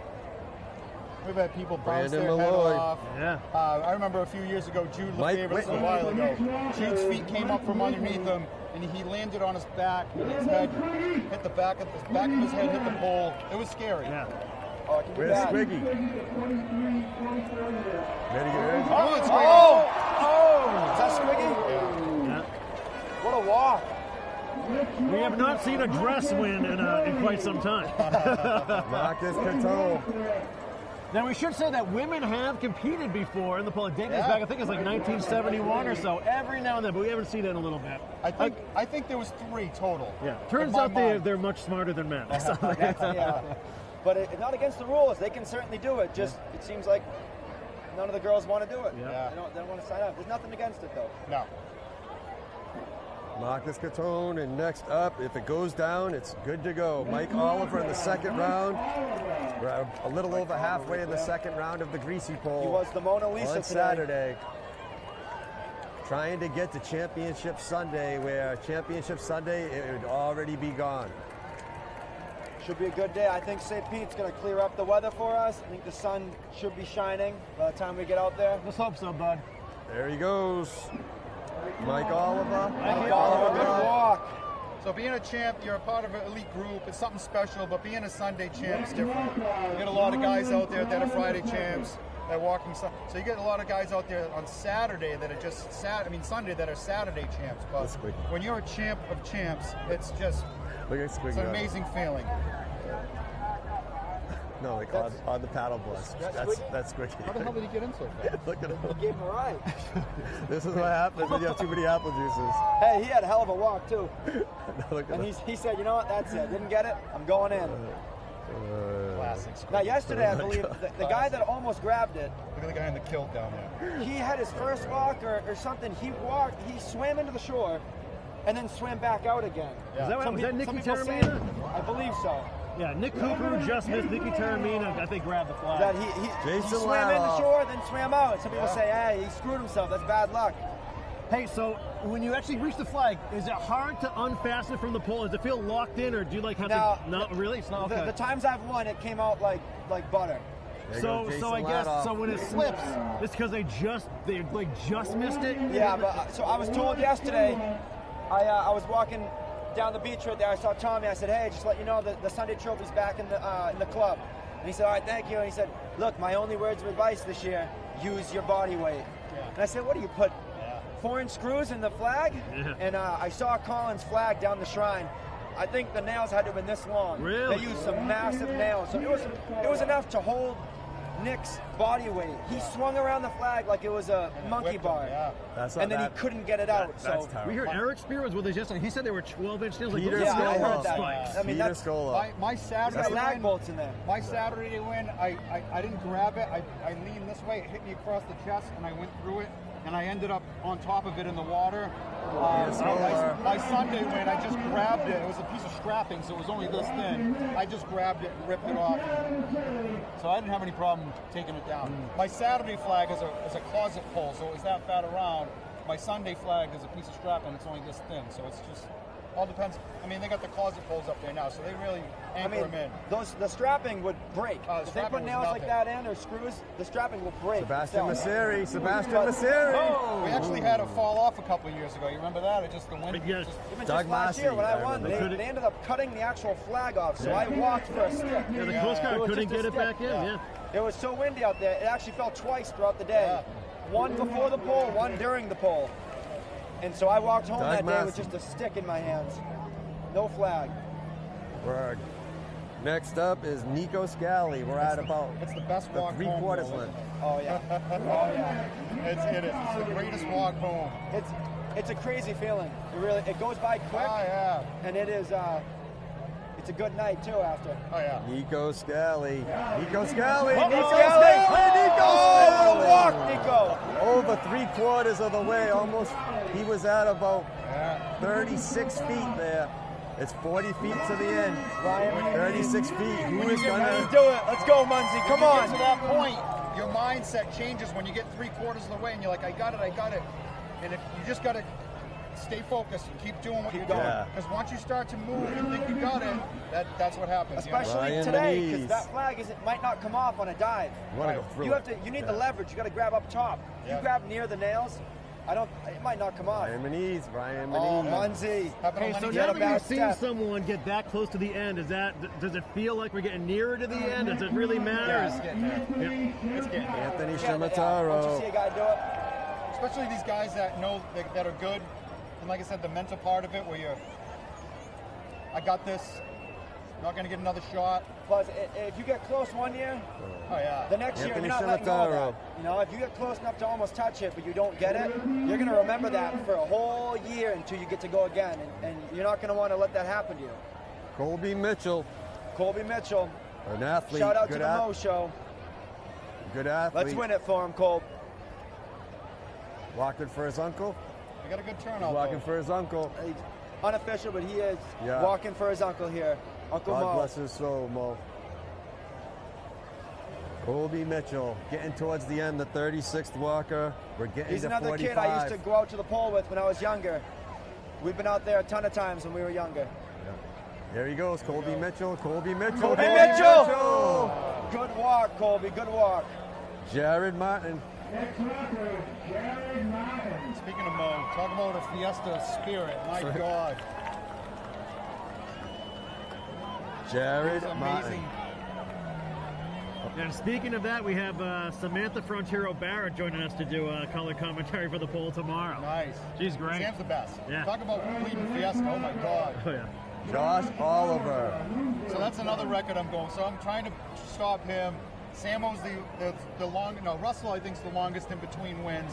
Samo's the oldest. So I got a lot. I got a big chip on my Josh shoulder. Here's a Oliver. tightrope. Timmy White. Timmy White. Here we go, Whitey. Let's go, Tim. Timmy's a good walker. Oh, yeah. Yeah, Timmy's a good He's a walker. sleeper. You He is don't a sleeper. realize it because he never came out with me on the pole as a kid. And then He's he a jumped sleeper. up there and he's had some good walks. Yeah, he's a good athlete. That's Timmy it. White. You got these guys that come out and they just take the baby Come on, White, steps. Tim. Timmy White. Oh, the baby steps won't do it. Only get you so far. There's a little shuffle. Yeah, you Killian gotta Morrissey. go for it. You gotta find the speed. Most keep Morrisseys the are feet in moving. boats. It's He's only on the way. pole. I'm looking at all these people in the water, and I'm glad the water's warm because it sucks when it's cold. There goes Yeah. Squiggy. Or if it's windy out, right? This You sh- walk this and then you have to get up there and wait an hour. If you don't bring a robe, dry a towel, sweatshirt, yeah. something that you Yeah. can put back on, Gets you'll be cold. up there shivering. That can affect your walk if you're cold for an The hour. one year I won Saturday when I won it, I had a big bathrobe I brought up there. So when I got out of the water, I put that on. I looked around, everybody else was shivering, purple. I had that thing on, I took it off. Killian Morrissey. Oh, Killian hey, he's Morrissey. looking good. Killian Morrissey. Good bid. I think he hit an Morrissey. apple. Did he hit an apple? He might have. He hit an apple. They put Legos in it. There it was. That was the last apple. What do you think of them apples? They used to put the bananas in it. George My Black. dad and his buddy Nino would bet about, all right, who can George get Black. George Oh! Black. George Black had 3 steps his first They time. bet about who can get to the last banana. I got $20 last banana. And I think it was Nino Sanfilippo walked out. He got about 3/4. He grabbed the last banana. And when he got back up, he peeled it open, started eating it on the pole. And I think my dad gave him $20 later that night. Yeah, that's another thing too. Awesome. So, you know, when you're out there, you want to see how far. If you start to go down, usually wipe some grease off so you can see you get up on the pole where you are and be like, all right, I got that far out. So when you get close to it, it's nice to take a swipe at it. Carter Randazzo, second to last, and then we're going to be going to Noah Smith and back to the top of the third round. There's another tight He rope. got the tippy toe. The Carter's going slow. He's going slow. He's picking up his pace. He should have scuffed it slow. Almost halfway there. That's a dangerous walk, though. Noah It looked like Smith. his feet were straight. That's how you're going to split your legs. If you're walking straight, that's Noah where your Smith. legs might split apart there when you fall. You want to go sideways. So That's where you break a rib like that, too. Yeah. Yeah, Fall there right on has your been side. broken ribs up there. Not many people have the front walk. Joe Staline's one of them. There was a couple of guys out there that walked straight ahead. Dave Foote was one of them, and it was foot after foot like this, Like the duck rather foot. than your sideways stance. So there's not many people that Noah have Smith. that walk. Noah Smith. Noah Smith. Noah Smith. He lost something. Something man. came off. There was a Back distraction. here, round 3. I think his underwear fell off. All right, Oh, folks. man. That's the end of round 2. That's We'll it. go 3 rounds tomorrow. That's for sure. Colin Sweet, Hey, you never know. You much never talent. know. 2023 if I Friday don't champ. take it down on my chance, it's going to come down, I would say, almost within 5 walkers. Those guys are going to rip Easy. it down. There's a lot of good walkers up there. Yep. I think it's going right here. Derek, this is a kid, if he takes it, he's Yeah. going to be the #1 walker tomorrow. He'd be He had a- gunning for the Triple Crown if he takes this one Andy had down. a good walk. His second walk was a decent walk. Yeah, this is it, Colin Sweet. This Can he could tidy be a things big, up? big win right here. Get to join his brother up there on Sunday. Yep, That would there he be goes. awesome. Colin Sweet, Colin Sweet, we Colin go. Sweet, Colin Colin Sweet. Sweet. He did the same thing. He leaned forward Yeah. just a little bit. Good walk, though. Keep the feet underneath you. Leo Canovo, Leo 2022 Friday champion. had a Another good good diving walker. There grab. goes Leo. Leo's There goes family. Leo Come for on, Gloucester Leo. Boxing. Come on, Leo Leo. Canovo. Let's go, Leo Canovo. Oh, man, what a walk. Muggy The picture down the Salmo. shrine Leo of his win from last Canovo. year is unbelievable. That's The it. diving, reaching out like 2022. that. That's a classic walk, though. Oh, yeah. That's a classic That was walk. a great walk. It always feels like once we hit round 3 that everyone wants to win. Yeah. Frank You're not going to get Taramina. another chance, plain and simple. A lot of these guys haven't 2018. had a second walk yet. That second round we just watched was a lot of these guys' first chance. And now you're bringing in average walkers that might win it because there's not a lot of grease. Instead Yeah, of like yeah. the Yeah, great well, walkers are going through the thick Hold on grease. now. Oh! That was Frank there. Back to cousin Ross. Ross Carlson. Here it goes. This could What be do you it. say, Ross? Let's see it. We have a bunch of good walkers going on in a row. Ross Carlson. And folks, if you're tuning in, I am Corey Cooker alongside John Nicastro, 2-time Greasy Pole champ Steve LeBlanc, and 4-time and current Sunday title holder Derek Hopkins. Right off Pavilion Beach here in beautiful Gloucester, Massachusetts for the 2023 St. Peter's Fiesta Saturday Greasy Pole.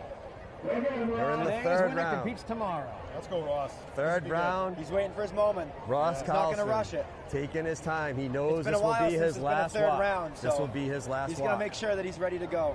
He knows. He'll be waiting 365 days if it doesn't get taken down I was right now. busting his old man's chops yesterday about coming out. He says, I got to wait 2 more years for my 30th anniversary. But I think if his boy wins it, he might Ross Carlson. might squeak him Ross out. Carlson. Here Ross we go, Ross. Carlson. Here we go, Ross. And he ripped it. No way. Oh, my God. 2 days in a row. My God, Ross You better Carlson. be. And he's a strong kid. He doesn't mess around. He's man, he's not a wimpy Tommy kid. wasn't lying when he told me yesterday, you better use your body weight this year. I would go up there and just Just yank got done it. talking about that. Just got done. That If he those can reach nails. it, Can he reach it? if he reaches it, he's got it. But he can't really? reach Is it. it really? Yeah. Lift Someone him should go over up. to him. Lift him up in Reach the up water. If you can reach up and grab it, it's yours. No kidding. Yeah, but he can't touch Oh, it. look at him. He's splashing it. I don't know what he's thinking. That is ridiculous. 2 Twice days in a row. 2 days in a row. That is It's almost unbelievable. like they're doing it on purpose now. Is that the thing? Derek, you're going to have it's to in go your head, through it. bud. Steve, you're going to have to It's go in your through head. it. I got He's this. trying. So seeing that, my thought is, when you fall down, don't swipe the grease off because now your hands are slippery. Right. On your next walk, when you get there, you're going to want to have He's dry positioned hands. himself. Don't let all the secrets behind. Look, everyone's thinking it. I'm That's just going it. saying it out loud. I'm going to try to curl my toes in the off season. That's the first thing I'm doing. Practice toe curls. I'm doing curls. I got long toes too. I want to compare toes after that. Oh my Lord. Watch this boat come in and put on the side thrust and get right over Ross there. isn't, Yeah, Ross it's not isn't easy. moving. You gotta give He's props not, to the I guy don't know that if can Ross is going to control let that the boat boat. come in. Yeah. Yeah, he was still Here he eyeballing comes. it to grab it. I think yesterday they didn't have a hammer on the boat. They used a wrench or something to hammer it back in. And Ross is a tough kid. For he that is. not to come down. I'm sure once he got a grip of that, he had no intention of He letting go. swung. I'll tell you, that haunts you the rest of your life. Hey guys, so That let's turn haunts back you. this way so we can face the audience for a bit and just set the table again. And we can keep an eye on how the Coast Guard goes back to fix the flag. Unbelievable, man. Back to back. Yeah, that's unbelievable. It's happened 3 times that I can remember, but it's happened twice. Can you see them Twice in actually a row hammering it now. back in? Unbelievable, right? Ross Carlson, that close to taking the flag away. I mean, we just saw that yesterday. We were literally talking about it 5 minutes ago. Yeah. Yeah. I saw Walk it. us I through couldn't it. believe it yesterday when I saw it because it's been so long. I don't think I've even seen that in person, but I've heard stories of it happening, and now it's twice in a row. Ross had, that was he had two he was hands on hanging it. on. He had two hands on it right Yeah. I So mean, that- that wasn't like a, it slept. No, He I know. had that. But that, so Yeah. when you win, that goes with you for the rest of your life. But when that happens to you, that's what the rest of your life too. Right, You know? right. And everybody says, "Remember that time when you knocked it down?" Oh, yeah. Oh, you'll hear that. Oh yeah. And this is what was cool about Derek's dad, Richie, is Oh, that was- happened. You got another chance. It went around one full rotation. Round, he got Richie another went out and chance. grabbed the flag. Grabbed it the same day. Just that exact thing. He stood at the end. He put his fist up. And then he started to slip. He tried to wiggle the flag off, and it spun upside down, just like that. And All right, then, let's return to the action here. All righty. Yeah. That was unbelievable because he had his whole body weight hanging on it. Yeah. The same thing yesterday. That's ridiculous. Wow. Real exciting. Joe Greasy Brancleone. Ross Carlson goes 40 feet to the end. Who's up next? Joe Brancleone. Joe Brancleone just went, and we have Danny Belbo, I 2006 think Joe just champ, walked. walking for his We got Danny Belbo? father, Danny My mom's a Belbo. Brancleone, so keep it in the family, Joe. Joe just went. He just went. I think quick. Joe Yeah, just walked. He went yeah. really fast. He went quick. Yep. Danny Belbo. Wow. Ross Danny Carlson. came out of retirement this year too. Dan wanted I don't even remember what he wanted a few years ago. Yeah, he won it in Friday 2006. He's walking for his dad. Danny Belbo's up. We squared off in C-team softball this morning. Girls softball. It was a great game. I see him at the gym in the morning every once in a while, and I bust his chops while coming back out. So There he goes, Danny nice to see him. Belbo. Oh, that's a good one. Hard drop. Oh, yeah. Steve Put the Militello. body on the line. Friday 2005, Steve Militello. We just had Ross Carlson walk 40 feet to the end, 42 feet because he was over the flag, had the flag in his hand, ripped it down, but it didn't come all the way off. Rub it in. Didn't come all the way off. My buddy Ross. Will he Listen get now, another chance? You see that pole bouncing right now after that last fall. If you're next, you're waiting for that to steady. Oh yeah. Yeah. You wait. If there's a big guy in front of you, Yeah. depending on how far he gets, that thing is There he going to bounce goes. for a while. Steve Militello. Steve Militello. Oh, there he is! Steve Militello. And he's got it! The 2023 Saturday champion, Steve Militello. Friday 2005. Militello, Saturday attaboy. 2023. Derek Hopkins, Steve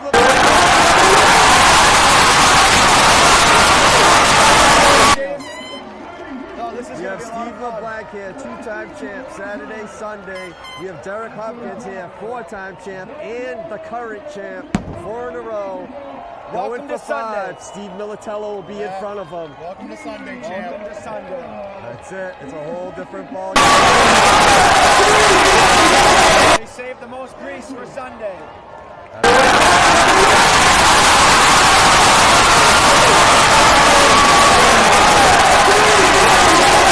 It's tough. I swim on my back, I tread water, float on my back, take my time in, and enjoy it.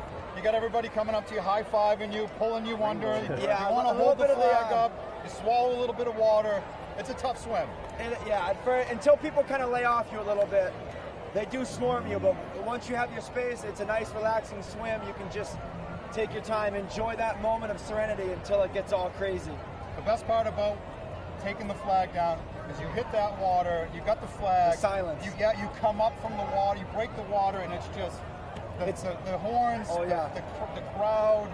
It's an unbelievable feeling. Because it's loud and then it's almost silent. When you're underwater, it's you and your own thoughts for a few moments. Then you come back up and all you hear is the foghorns from the boats and the beach and the guys jumping in and swimming over to you. It's a crazy feeling. And then being carried down beach court is just an amazing feeling. You take this to your grave with you. Yeah.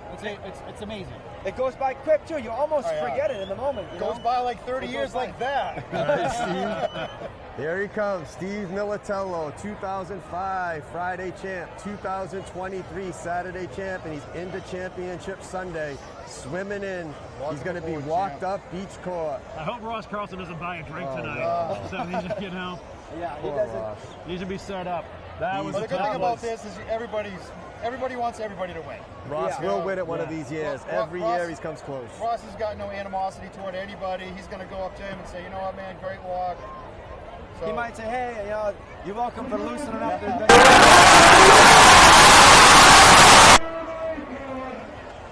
Chaos everyone in the out there, merger. no one's not rooting.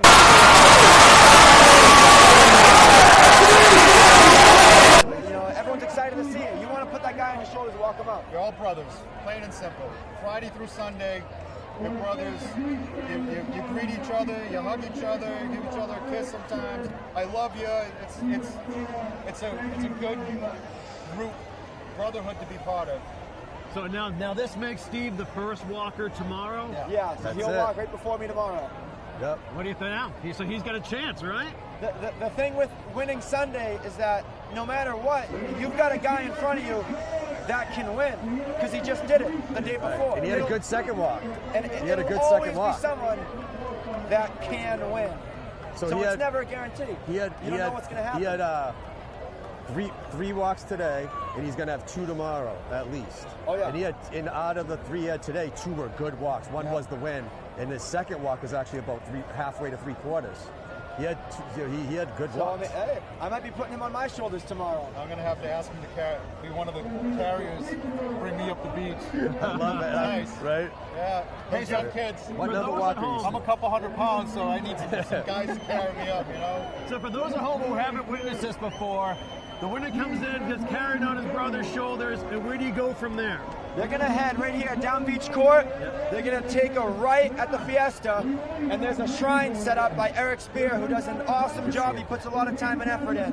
He sets up a shrine. Down to Felicia. And they set you down there, and a lot of these people will come down in front, and there'll be cameras in his face. All the friends and family are going to come by and congratulate him.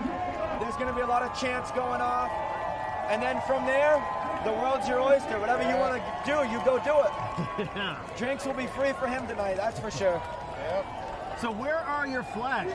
Do you keep flags or a replica of the flag when you win? Yeah, I got my flags. Yep. I have a couple of mine, and I've put a couple of them down at, shout out to the Black Bear Barbershop. Oh, yeah, beautiful. Got a few flags down there. I got both my flags. When Anthony passed away a couple of years ago, he brought me down in his basement, so I got Here we go. all Throw him up. Here he comes, Steve Congratulations, Militello, Steve. the What a walk. 2023 Saturday champion, 2005 Friday Ross champion, Carlson, what giving a his walk as daughter well. a high five. There he goes, Steve Militello. Oh, yeah. The 2023 Friday champion, going up beach court. Viva! Viva! Oh, what a feeling. He's everywhere. They are pumped right now. He was over at the Pure Flame basketball during the Greasy Bowl. He was over there. He's everywhere. Squiggy's been all over. Squiggy shot a hoop. Oh, yeah. He was doing the paddleboard. He's done it all. There's nowhere else you're ever going to experience that. Going up nowhere beach else. court. Here we go. There he is, Steve Militello, 2023 Saturday champion. And he'll be the first walker tomorrow. Our coverage starts at 3:30 p.m. We're going to get ready for the men's junior steamboat races, but we have a few more moments with Derek Hopkins and Steve LeBlanc as they get ready to participate in tomorrow's Champion Sunday Greasy Pole. Your final thoughts on what we witnessed today? Of course, Ross Carlson with a near miss, but a lot of great walks, great spirit out there too. Awesome crowd here, and what an event! Oh yeah. I'm just looking forward to being out there. Yeah. Steve back. Awesome. Welcome back. Appreciate it, man. Back. I'm excited to get back. We wait all year for it. It's one weekend. For us, it's one day. One day out of the year. Yeah. But this was an unbelievable 2 days of Greasy Pole with some of those walks. Epic. So many people getting close. The flag falling over twice but not coming off. I mean, that doesn't happen often at all. So to be able to see it, experience it, was pretty unbelievable. Classic Greasy Pole today. Oh, yeah. Classic. It was. Now, are you guys going to join up with them shortly, or how's it Yeah, going? I'm probably going to head down to the shrine, meet up with my buddies that walked, congratulate Steve. I'm going to go get my Viva on, absolutely. Oh, yeah. Welcome him to Sunday. I'm going to go handpick a couple more people to carry me Go up offer the him a beach. beer. Hey, try Welcome this. to Try this Sunday. shot. This is chocolate milk. Right. Trust me, yeah. Well, Derek, Steve, Awesome, guys. Thank you guys I so appreciate much. it. Thank Well, you we for having appreciate us. what you do and, and how you Thank compete. you. You know, respect for your success, respect for your longevity. Thank you. That means a lot, man. 35 years, imagine that. Yeah. They come back another and do this champ. with us next year. It'd be awesome. A lot of championships. All right. Oh, yeah. The We'll see you guys. all-time picture right there.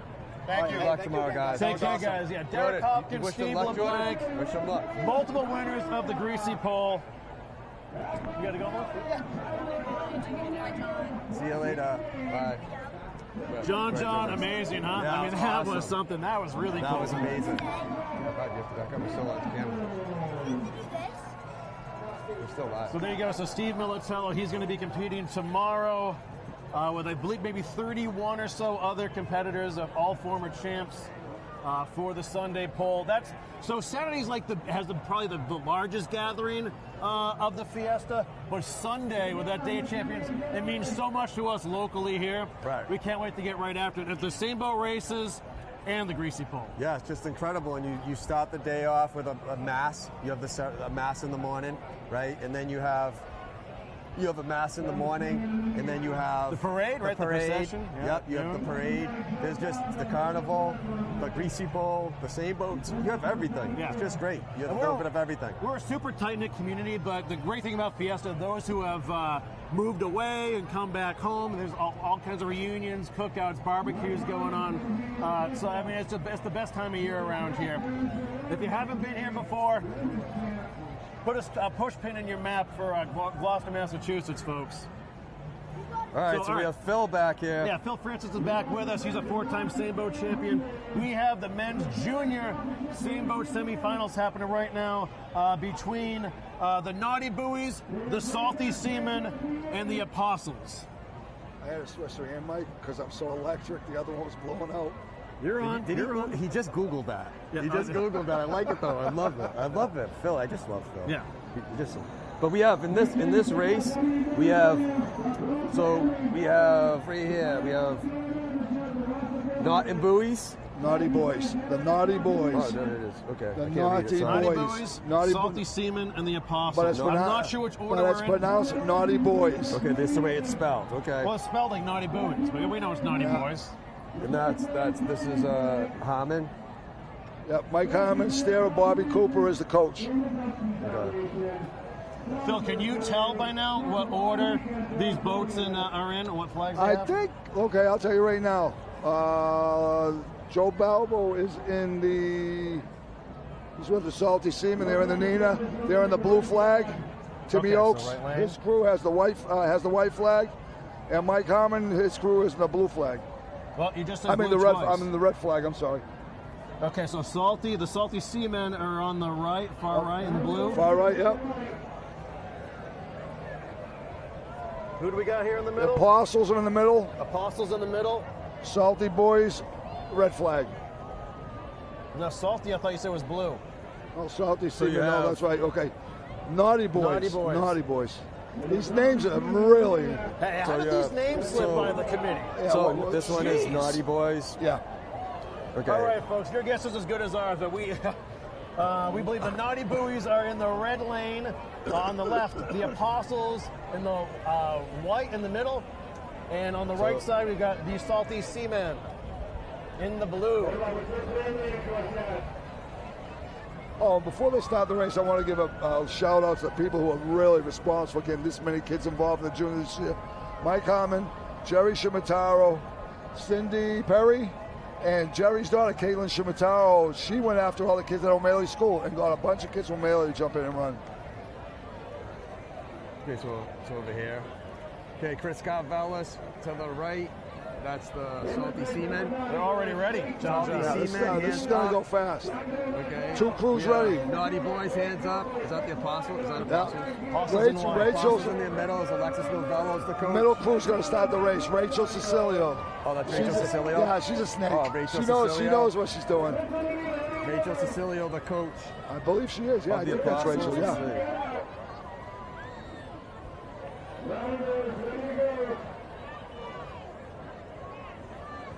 Who's the scuttle over here? Timmy Oaks. Oh, Timmy. Same 3 guys tomorrow. Okay. Yeah, so it's Alexis Novello's the coach. That tells you something about the steerers. That's Alexis. Salty's ready. Yeah, okay, that tells you something. Naughty Boys are ready. Yeah, I'm sorry. Timmy Oaks and Alexis Novello in the middle. Carvelis and Belbo to the right. Yeah.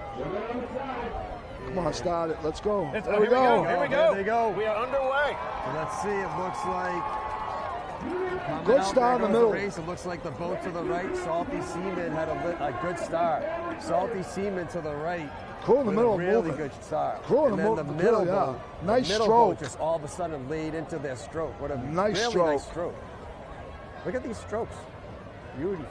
These very good for junior crews. Yeah, look at that. And no giant Look at the middle boat. I know. The middle boat, look, a nice, long, deep Oh, stroke. nice. They have a nice stroke for these boats. They do.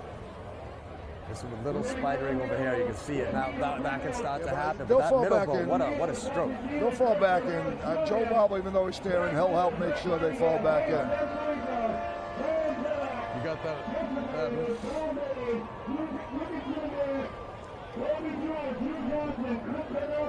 So you got in the Salty Seaman going for the blue flag. You got Chris Carvelis, Joe Orlando, Zach Zindel, Don Bain, Brett Cunningham, Lucas Simendinger, James Sanfilippo, Colby Jewell, Charlie Terrelac, Drew Johnson. The coach is Chris Carvelis, and the scuttler over there is Joe Balba. They're in the lead right now. Yeah, they got about half a boat right now.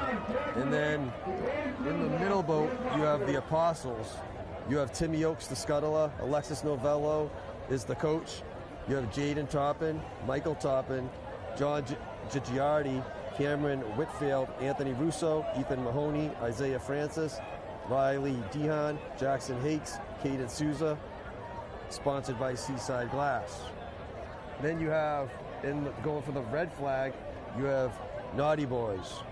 So in that boat, you have, let's see, you have Chase Sargent, Chase Gula, Giacomo Martel, Ryan Madruga, Cade Cooper, non-turning siders, Chris Liacano, Nick Tarantino, this one, Charlie Amaro, Chris Daly, William Lothers, Coach Bob Cooper, scuttler Mike Harmon. Okay, so you have, what did they say to us, Phil? It's dead heat right now. It looks like the Apostles in the middle course and the Salty Seamen in the blue course on the right are neck and neck right now. We're going to have the same thing as we had in the junior girls yesterday. Well, what a great race that was. If we get anything close to that, and this one, this will be awesome. Right. That came down the last few strokes. Oh, yeah. That's awing. I talked to them today. They told me. Timmy was telling me, Oaksy. He said they had a lead and they got to the greasy pole and they started coming again. So they had to hit the shuffle right there. He said we didn't pull ahead of them until they were 30 yards from the beach.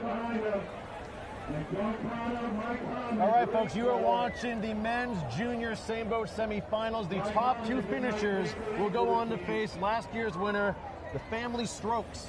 And that'll be following the Sunday Greasy Pole. It's Champion Sunday tomorrow. You want to tune in with us starting at 3:30 p.m. Eastern Time, as we're going to have the men's senior same boat finals. Then the Greasy Pole. You just saw 2 competitors, Derek Hopkins and Steve LeBlanc. They're going to be participating. Steve Militello joins them as today's Saturday champion. And that'll be followed by the top 2 finishers here in this race against Family Strokes. Congratulations to the Merger and Chaos, advancing to Sunday to take on I said it backwards. ZFG. And last year's 2022 Sunday champions, same boats. So rematch. Merger, Chaos, and ZFG.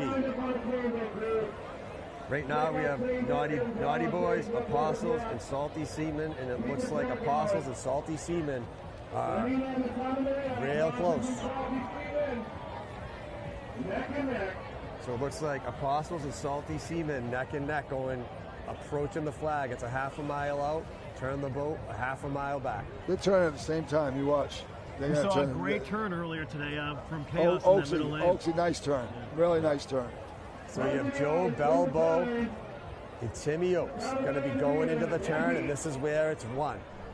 Phil, you know that very well as a scuttler. You got to know the deal. You know how it is being a four-time champ, five-time after today. The thing about being a starer, if you make a mistake, everybody sees it. No one sees anybody else make mistakes. No, it's like a field goal kicker. Oh, you got to love it. Right? You got to love it. Signed up for the job. It takes a certain mentality to get up there. 100%. We've seen scuttlers that took boats over to Stage 4 Park. Been there. Right? Been there. Right? All right, Middlebow's, he's starting to head for it right now. There goes Timmy Oaks. There he goes. With the Apostles. Middlebow and Salty Seaman right after them. And Salty Seaman. Right after them. There they come. Two legends. There they go. Timmy Oaks. Joe Belbo. Oh, they're both having trouble. They're both having trouble. Naughty Boys. They're both having a little trouble coming out. They're having some trouble. Phil, they're having some trouble. Looks like Joe Belbo's coming out first. But it's not all Joe Belbo. We know it's Timmy Oaks because the turning side's got to get him around. Right. They're both, son? But Timmy just straightened it out. Yeah. Because people think it's just the scuttler doing it, but it's the turning side, too. They might have had a problem. They might have because they were moving right along. Yeah. Yeah. I mean, it's the same thing. You need all five oars in the water doing the same thing. You know, so if one person's pulling harder than someone or two people, it's not going to help. They might have had just some mechanical problem. Because they really slowed down that turn. Here they come, Salty Seaman, Apostles. Salty Seaman and the Apostles coming home. Salty Seaman have the lead by about a half a boat right now. Now the wind has died down considerably. Oh yeah, but they still got a little bit of a back, breeze to their back, so that's pushing them. That's helping them. Here they come. In the middle, Apostles. To the right, Salty Seaman. It looks like Salty Seaman has, what did you say, about a half a boat? Probably about a half a boat. Half a boat to the right. It's a dog fight right now. I feel bad for whoever's taking audio clips of this race today. Calling out these team names. Absolutely. Listen, I'm not even going to comment. S-E-A-M-E-N, folks. I'm not even going to comment.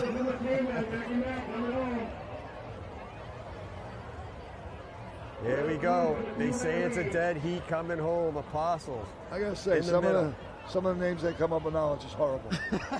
I mean, somebody's got to get original. Say something. Right. You want names that are going to win and stick forever, not these things. Names that stick to it. That have real meaning. So let's see. Here they come. The Apostles in the middle. Salty Seaman to the right. Kid didn't even know that Jesus was an apostle. No, here we go, baby. Here we go. Do you know who the apostles are? Late in the day, folks. Jesus was one. No, he wasn't. Apostles in the middle. Salty Seaman to the right. Nice crowd. It's a dead heat. Naughty Boys are falling behind it up. Salty Seaman. But they're still doing their their thing. Yeah, they opened it up. It looks like. Does it look like the? Yeah, that's Joe Balbo's. Joe Balbo's crews are ahead by about probably half a boat. Yeah, they're making a push. Making a move. Nina's making a move. You know what? We got another bang bang coming up. Get a judge on the beach. Yeah, it looks like Joe Belbo to the right. Salty Seaman looks like with the binoculars, it's about a half a boat. They definitely have a lead on the right. Now the top two finishers qualify for tomorrow. Yeah. The top two qualify to go up against last year's champs, Family Strokes. Family Strokes. This race is very, very close. Here we go. The Apostles are making a push. These guys are young, so they can The just go high. the Apostles in the middle are making a push. The Apostles, are they making a move? Let's see. It looks like in the binoculars that it's Joe Belbo to the right. To me, Salty Seaman, it looks like. Both strokes still look smooth.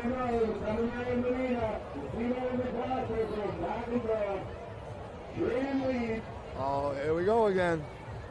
Bang, bang. And these guys are young. They don't need any rest. No. They can just go hard. Kill Just themselves. kill them. Kill It themselves. doesn't matter. Kill them. That's it. It looks like to me Salty Seaman to the right. Doesn't it look like that to you? It looks like they have a lead, but not by a lot. No. It looks like maybe a quarter of boat, half boat. They're About getting half ready. a boat. Yeah. They're getting ready for the greasy pole shuffle. Ball in the middle just picked up their stroke. Here they come. Salty Seaman to the right. The Apostles in the middle. This is a dead heat right now. Salty Seaman to the right. This is a dead The heat Apostles right now. in the middle. These two boats are going to be advancing, but they wanna win right now. Bragging rights against their friends tonight. A lot at stake when you're at this age, Phil. Oh yeah, A lot. Yeah. Oh yeah, these kids, the There's young a guys. lot that can happen. Oh yeah, There's a lot. Here they come. Here they These come. young kids want Look at this. bragging rights tonight. They do. Pavilion Beach. That's it. Salty Seaman. Bill, you want to the make this call Apostles. towards the end? Who's yeah. up I'll front? make the call right now. The crew on the right, Salty they Seaman. come. Salty Seaman. They're Salty barely. They're Seaman, barely. here they come. The Apostles. I could just. Yeah, okay, I'm not Here gonna they say come. I'll tell you, the Apostles are Apostles hustling. The are coming. Apostles are moving. Here we Salty go. Seaman to the right. Here we go. There we go. We need a Salty judge. Seaman to the right. Apostles. It's going back and forth. Salty Seaman to the right. Apostles in the middle. It is real close. Salty Seaman. It looks like Salty Seaman. It does? Here come the Apostles. Here come the Apostles. Phil picked the Salty Seaman all day. Here they come. Oh, what a race. What a Salty race. Seaman. About What quarter of a boat. race. Buy those What a t-shirts race. before they sell out, There it folks. is. There it is. What Salty a Seaman race. And the Man Apostles. overboard. Advance. Man There goes overboard. one. They advance to Sunday. That kid get hurt? Naughty boys Against finishing Family up. Strokes, and here comes That Naughty kid got Boy. hurt. Okay. The kid that slipped out of the boat, he got hurt. Where is he? Wow. All right. And there you go. The Naughty Boys just pulling in. Naughty Boys, And good there you job have for the it. Naughty Boys. I'll tell you what, the juniors have been very, very entertaining this It week. has been. So congratulations to Apostles. Salty Seaman winning the race. Apostles coming in second, advancing to go off against Family Strokes tomorrow. We're going to have the merger in the men's division with Chaos and ZFG, last year's champs. We'll have Steve Militello, the 2023 Saturday Greasy Bowl champion, advancing to Sunday to take on Derek Hopkins. What a great Saturday here at the Fiesta. Awesome sporting events. We're going to be back with you at 3:30 tomorrow, which is cool. So, John, Phil, great day. Let's start with the rowing first, consistent here, Phil. Great day starting with the merger and Chaos advancing. Great race. It's what everybody expected. Two evenly matched crews. I think tomorrow's a three-boat race. People like him, he's making his favorite. I'm not calling a favorite tomorrow because we got to figure out what the weather's going to be tomorrow. You can't call a favorite right now. He can. Not a favorite. That's why I think he's going to win. You said the champs are the favorite. ZFG's going to win, yeah. That's what I think. That's my opinion. I don't think there's a favorite right now. For the simple fact that no one's won two in a row in a long time. The fact that you don't row in competition hurts you. It's been proven. That's why you haven't had repeat champs. Because you have to have some competition in those days. It really takes a toll. So I think tomorrow's a great race. I can't pick it. I just think they're evenly If you matched. had to pick it, who do you think? If you had to. Just for fun. I'm not going to do it right Just now. for I'll fun. make my pick just for the race tomorrow. Phil, look at the public over here. Oh, that's why. well, I like to look at him, and you know how No, I can't. I get it. Yeah, now, I might have to be in the middle next year. Yeah. Just to Oh, yeah, he might go overboard. Yeah. Yeah, let's go higher. No, I can't call any tomorrow, but the highlight of the weekend so far has definitely been the junior races. The young girls last night, and these kids right here. Super tight. Great races. It's the sport's coming back. And that's what's important. And it's like the 4 people I named. Right. They put the effort, they put the time in. Guys like me who've been around for we were fearful that I was going to go extinct. Yeah. I was just going to be the same guys every year. Now we got young guys. Chaos had a kid in the boat today. He's 21 years old. First time he rode seniors. He's in the weekend. Now you know that kid's locked in forever. He ain't going anywhere. Right. Yeah. That's what you got to do. Have closest races like this. You got to lock them in. Yeah. The intensity. I look at the crew that came in third place. I saw guys on there tearing oars out and everything like that. Boys, don't take it that serious, but they care, and that's important. Right. And this event's been going on for nearly 100 years, and there almost wasn't a junior men's race last year. There weren't enough participants. Right. They made it happen, but then one of the great things we heard and learned throughout this weekend was that 130 to 150 young people were participating this year. Yeah, girls and boys. Yeah. So let's keep the sports alive, and it starts at that young age. Yeah, we're in good hands. I think we're definitely in good hands with the people that are putting the work in. And also, you know something? All these guys that steer, they get up at 4:30 in the morning too. They don't have to, but they do it because they love the sport and they want to help these kids. I used to do it. I'm telling you, get up at 4:30 in the morning, that's a drag on your day if you're not on vacation. And all the high five to all of them for doing it. Well, and John, just to go back to that greasy pole, exciting, memorable. What thoughts do you take away from that? It was just a classic greasy pole Saturday. Yeah. It was just awesome all the way around. There was great walks, entertaining walks, the flag coming down. The awe moment. Not all the way, then it coming down. It was just a typical greasy pole Saturday. Yeah. Everything was great. So congratulations to everybody that participated, but a special congratulations to Steve Militello being the Saturday champ and advancing to Sunday for greasy pole. And then the merger and chaos going to Sunday to take on ZFG, and also the juniors. You have the Apostles and Salty Seamen. Salty Seamen winning, Apostles coming in second, taking on Family Strokes. Yeah, so it's been great. Yeah. So our coverage is going to start at 3:30 p.m. Eastern time tomorrow. Same channels as you're watching right now. It promises to be a great day. We'll keep an eye on the weather for you. But look, St. Peter was looking down and broke the skies open today for an awesome afternoon. Should be a really fun night in this town. If you're out and about, have fun, be safe. We got to say some thanks. We had a great group of guests with us today, right? Paul Gigaloni, Gilbert Brown, Steve LeBlanc, Derek Hopkins. Phil, as always, it's great being with you. We're looking forward to being with you tomorrow. I love being with you, Corey. Yeah, John, great having you as in the side. John, too. He was awesome today, as always. Nice to have you back. Good luck with the Williamsport kids, too. Right? Game Monday. We're in Amesbury. Yeah, it's going to be awesome. We can't wait. We're also going to be joined tomorrow by Samantha Frontiero Barrett. She was with us last Sunday. Fiesta fanatic. Her husband's a walker. It's going to be a great time, and she's so enthusiastic, and we can't wait to bring her back by popular demand from last year, too. All right, got to thank our crew, everyone at Streamography. You can learn more at streamography.com, 1623studios.org. I'm with Bridge Cape Ann, by the way. You can always give us a little boop or a thumbs up here, or subscribe to the channel, and you'll never miss anything from us. Everyone, thanks at the Beauport Hotel, the Loft at Pavilion Beach, where we are right now. You can actually rent this place if you want to. Just email info@glosta, GLOSTA.com. And of course, amazing share from the folks at Live Now from Fox. You can look them up right now.com them and see where you can follow them. They do live, unfiltered coverage from around the world, local stuff that's cool. And they reached out to us, and so we're happy that they're sharing the sights and sounds of our hometown and our Fiesta with all of you. So we want to thank all the participants again, the City of Gloucester and the St. Peter's Fiesta Committee. If you want to support the event, just visit stpetersfiesta.org. Like I said, we're going to be back 3:30 tomorrow Eastern time for Fiesta Championship Sunday, live from Pavilion Beach in Gloucester, Massachusetts. Until then, Bona Fiesta and Viva San Pedro. Absolutely, Viva San Pedro.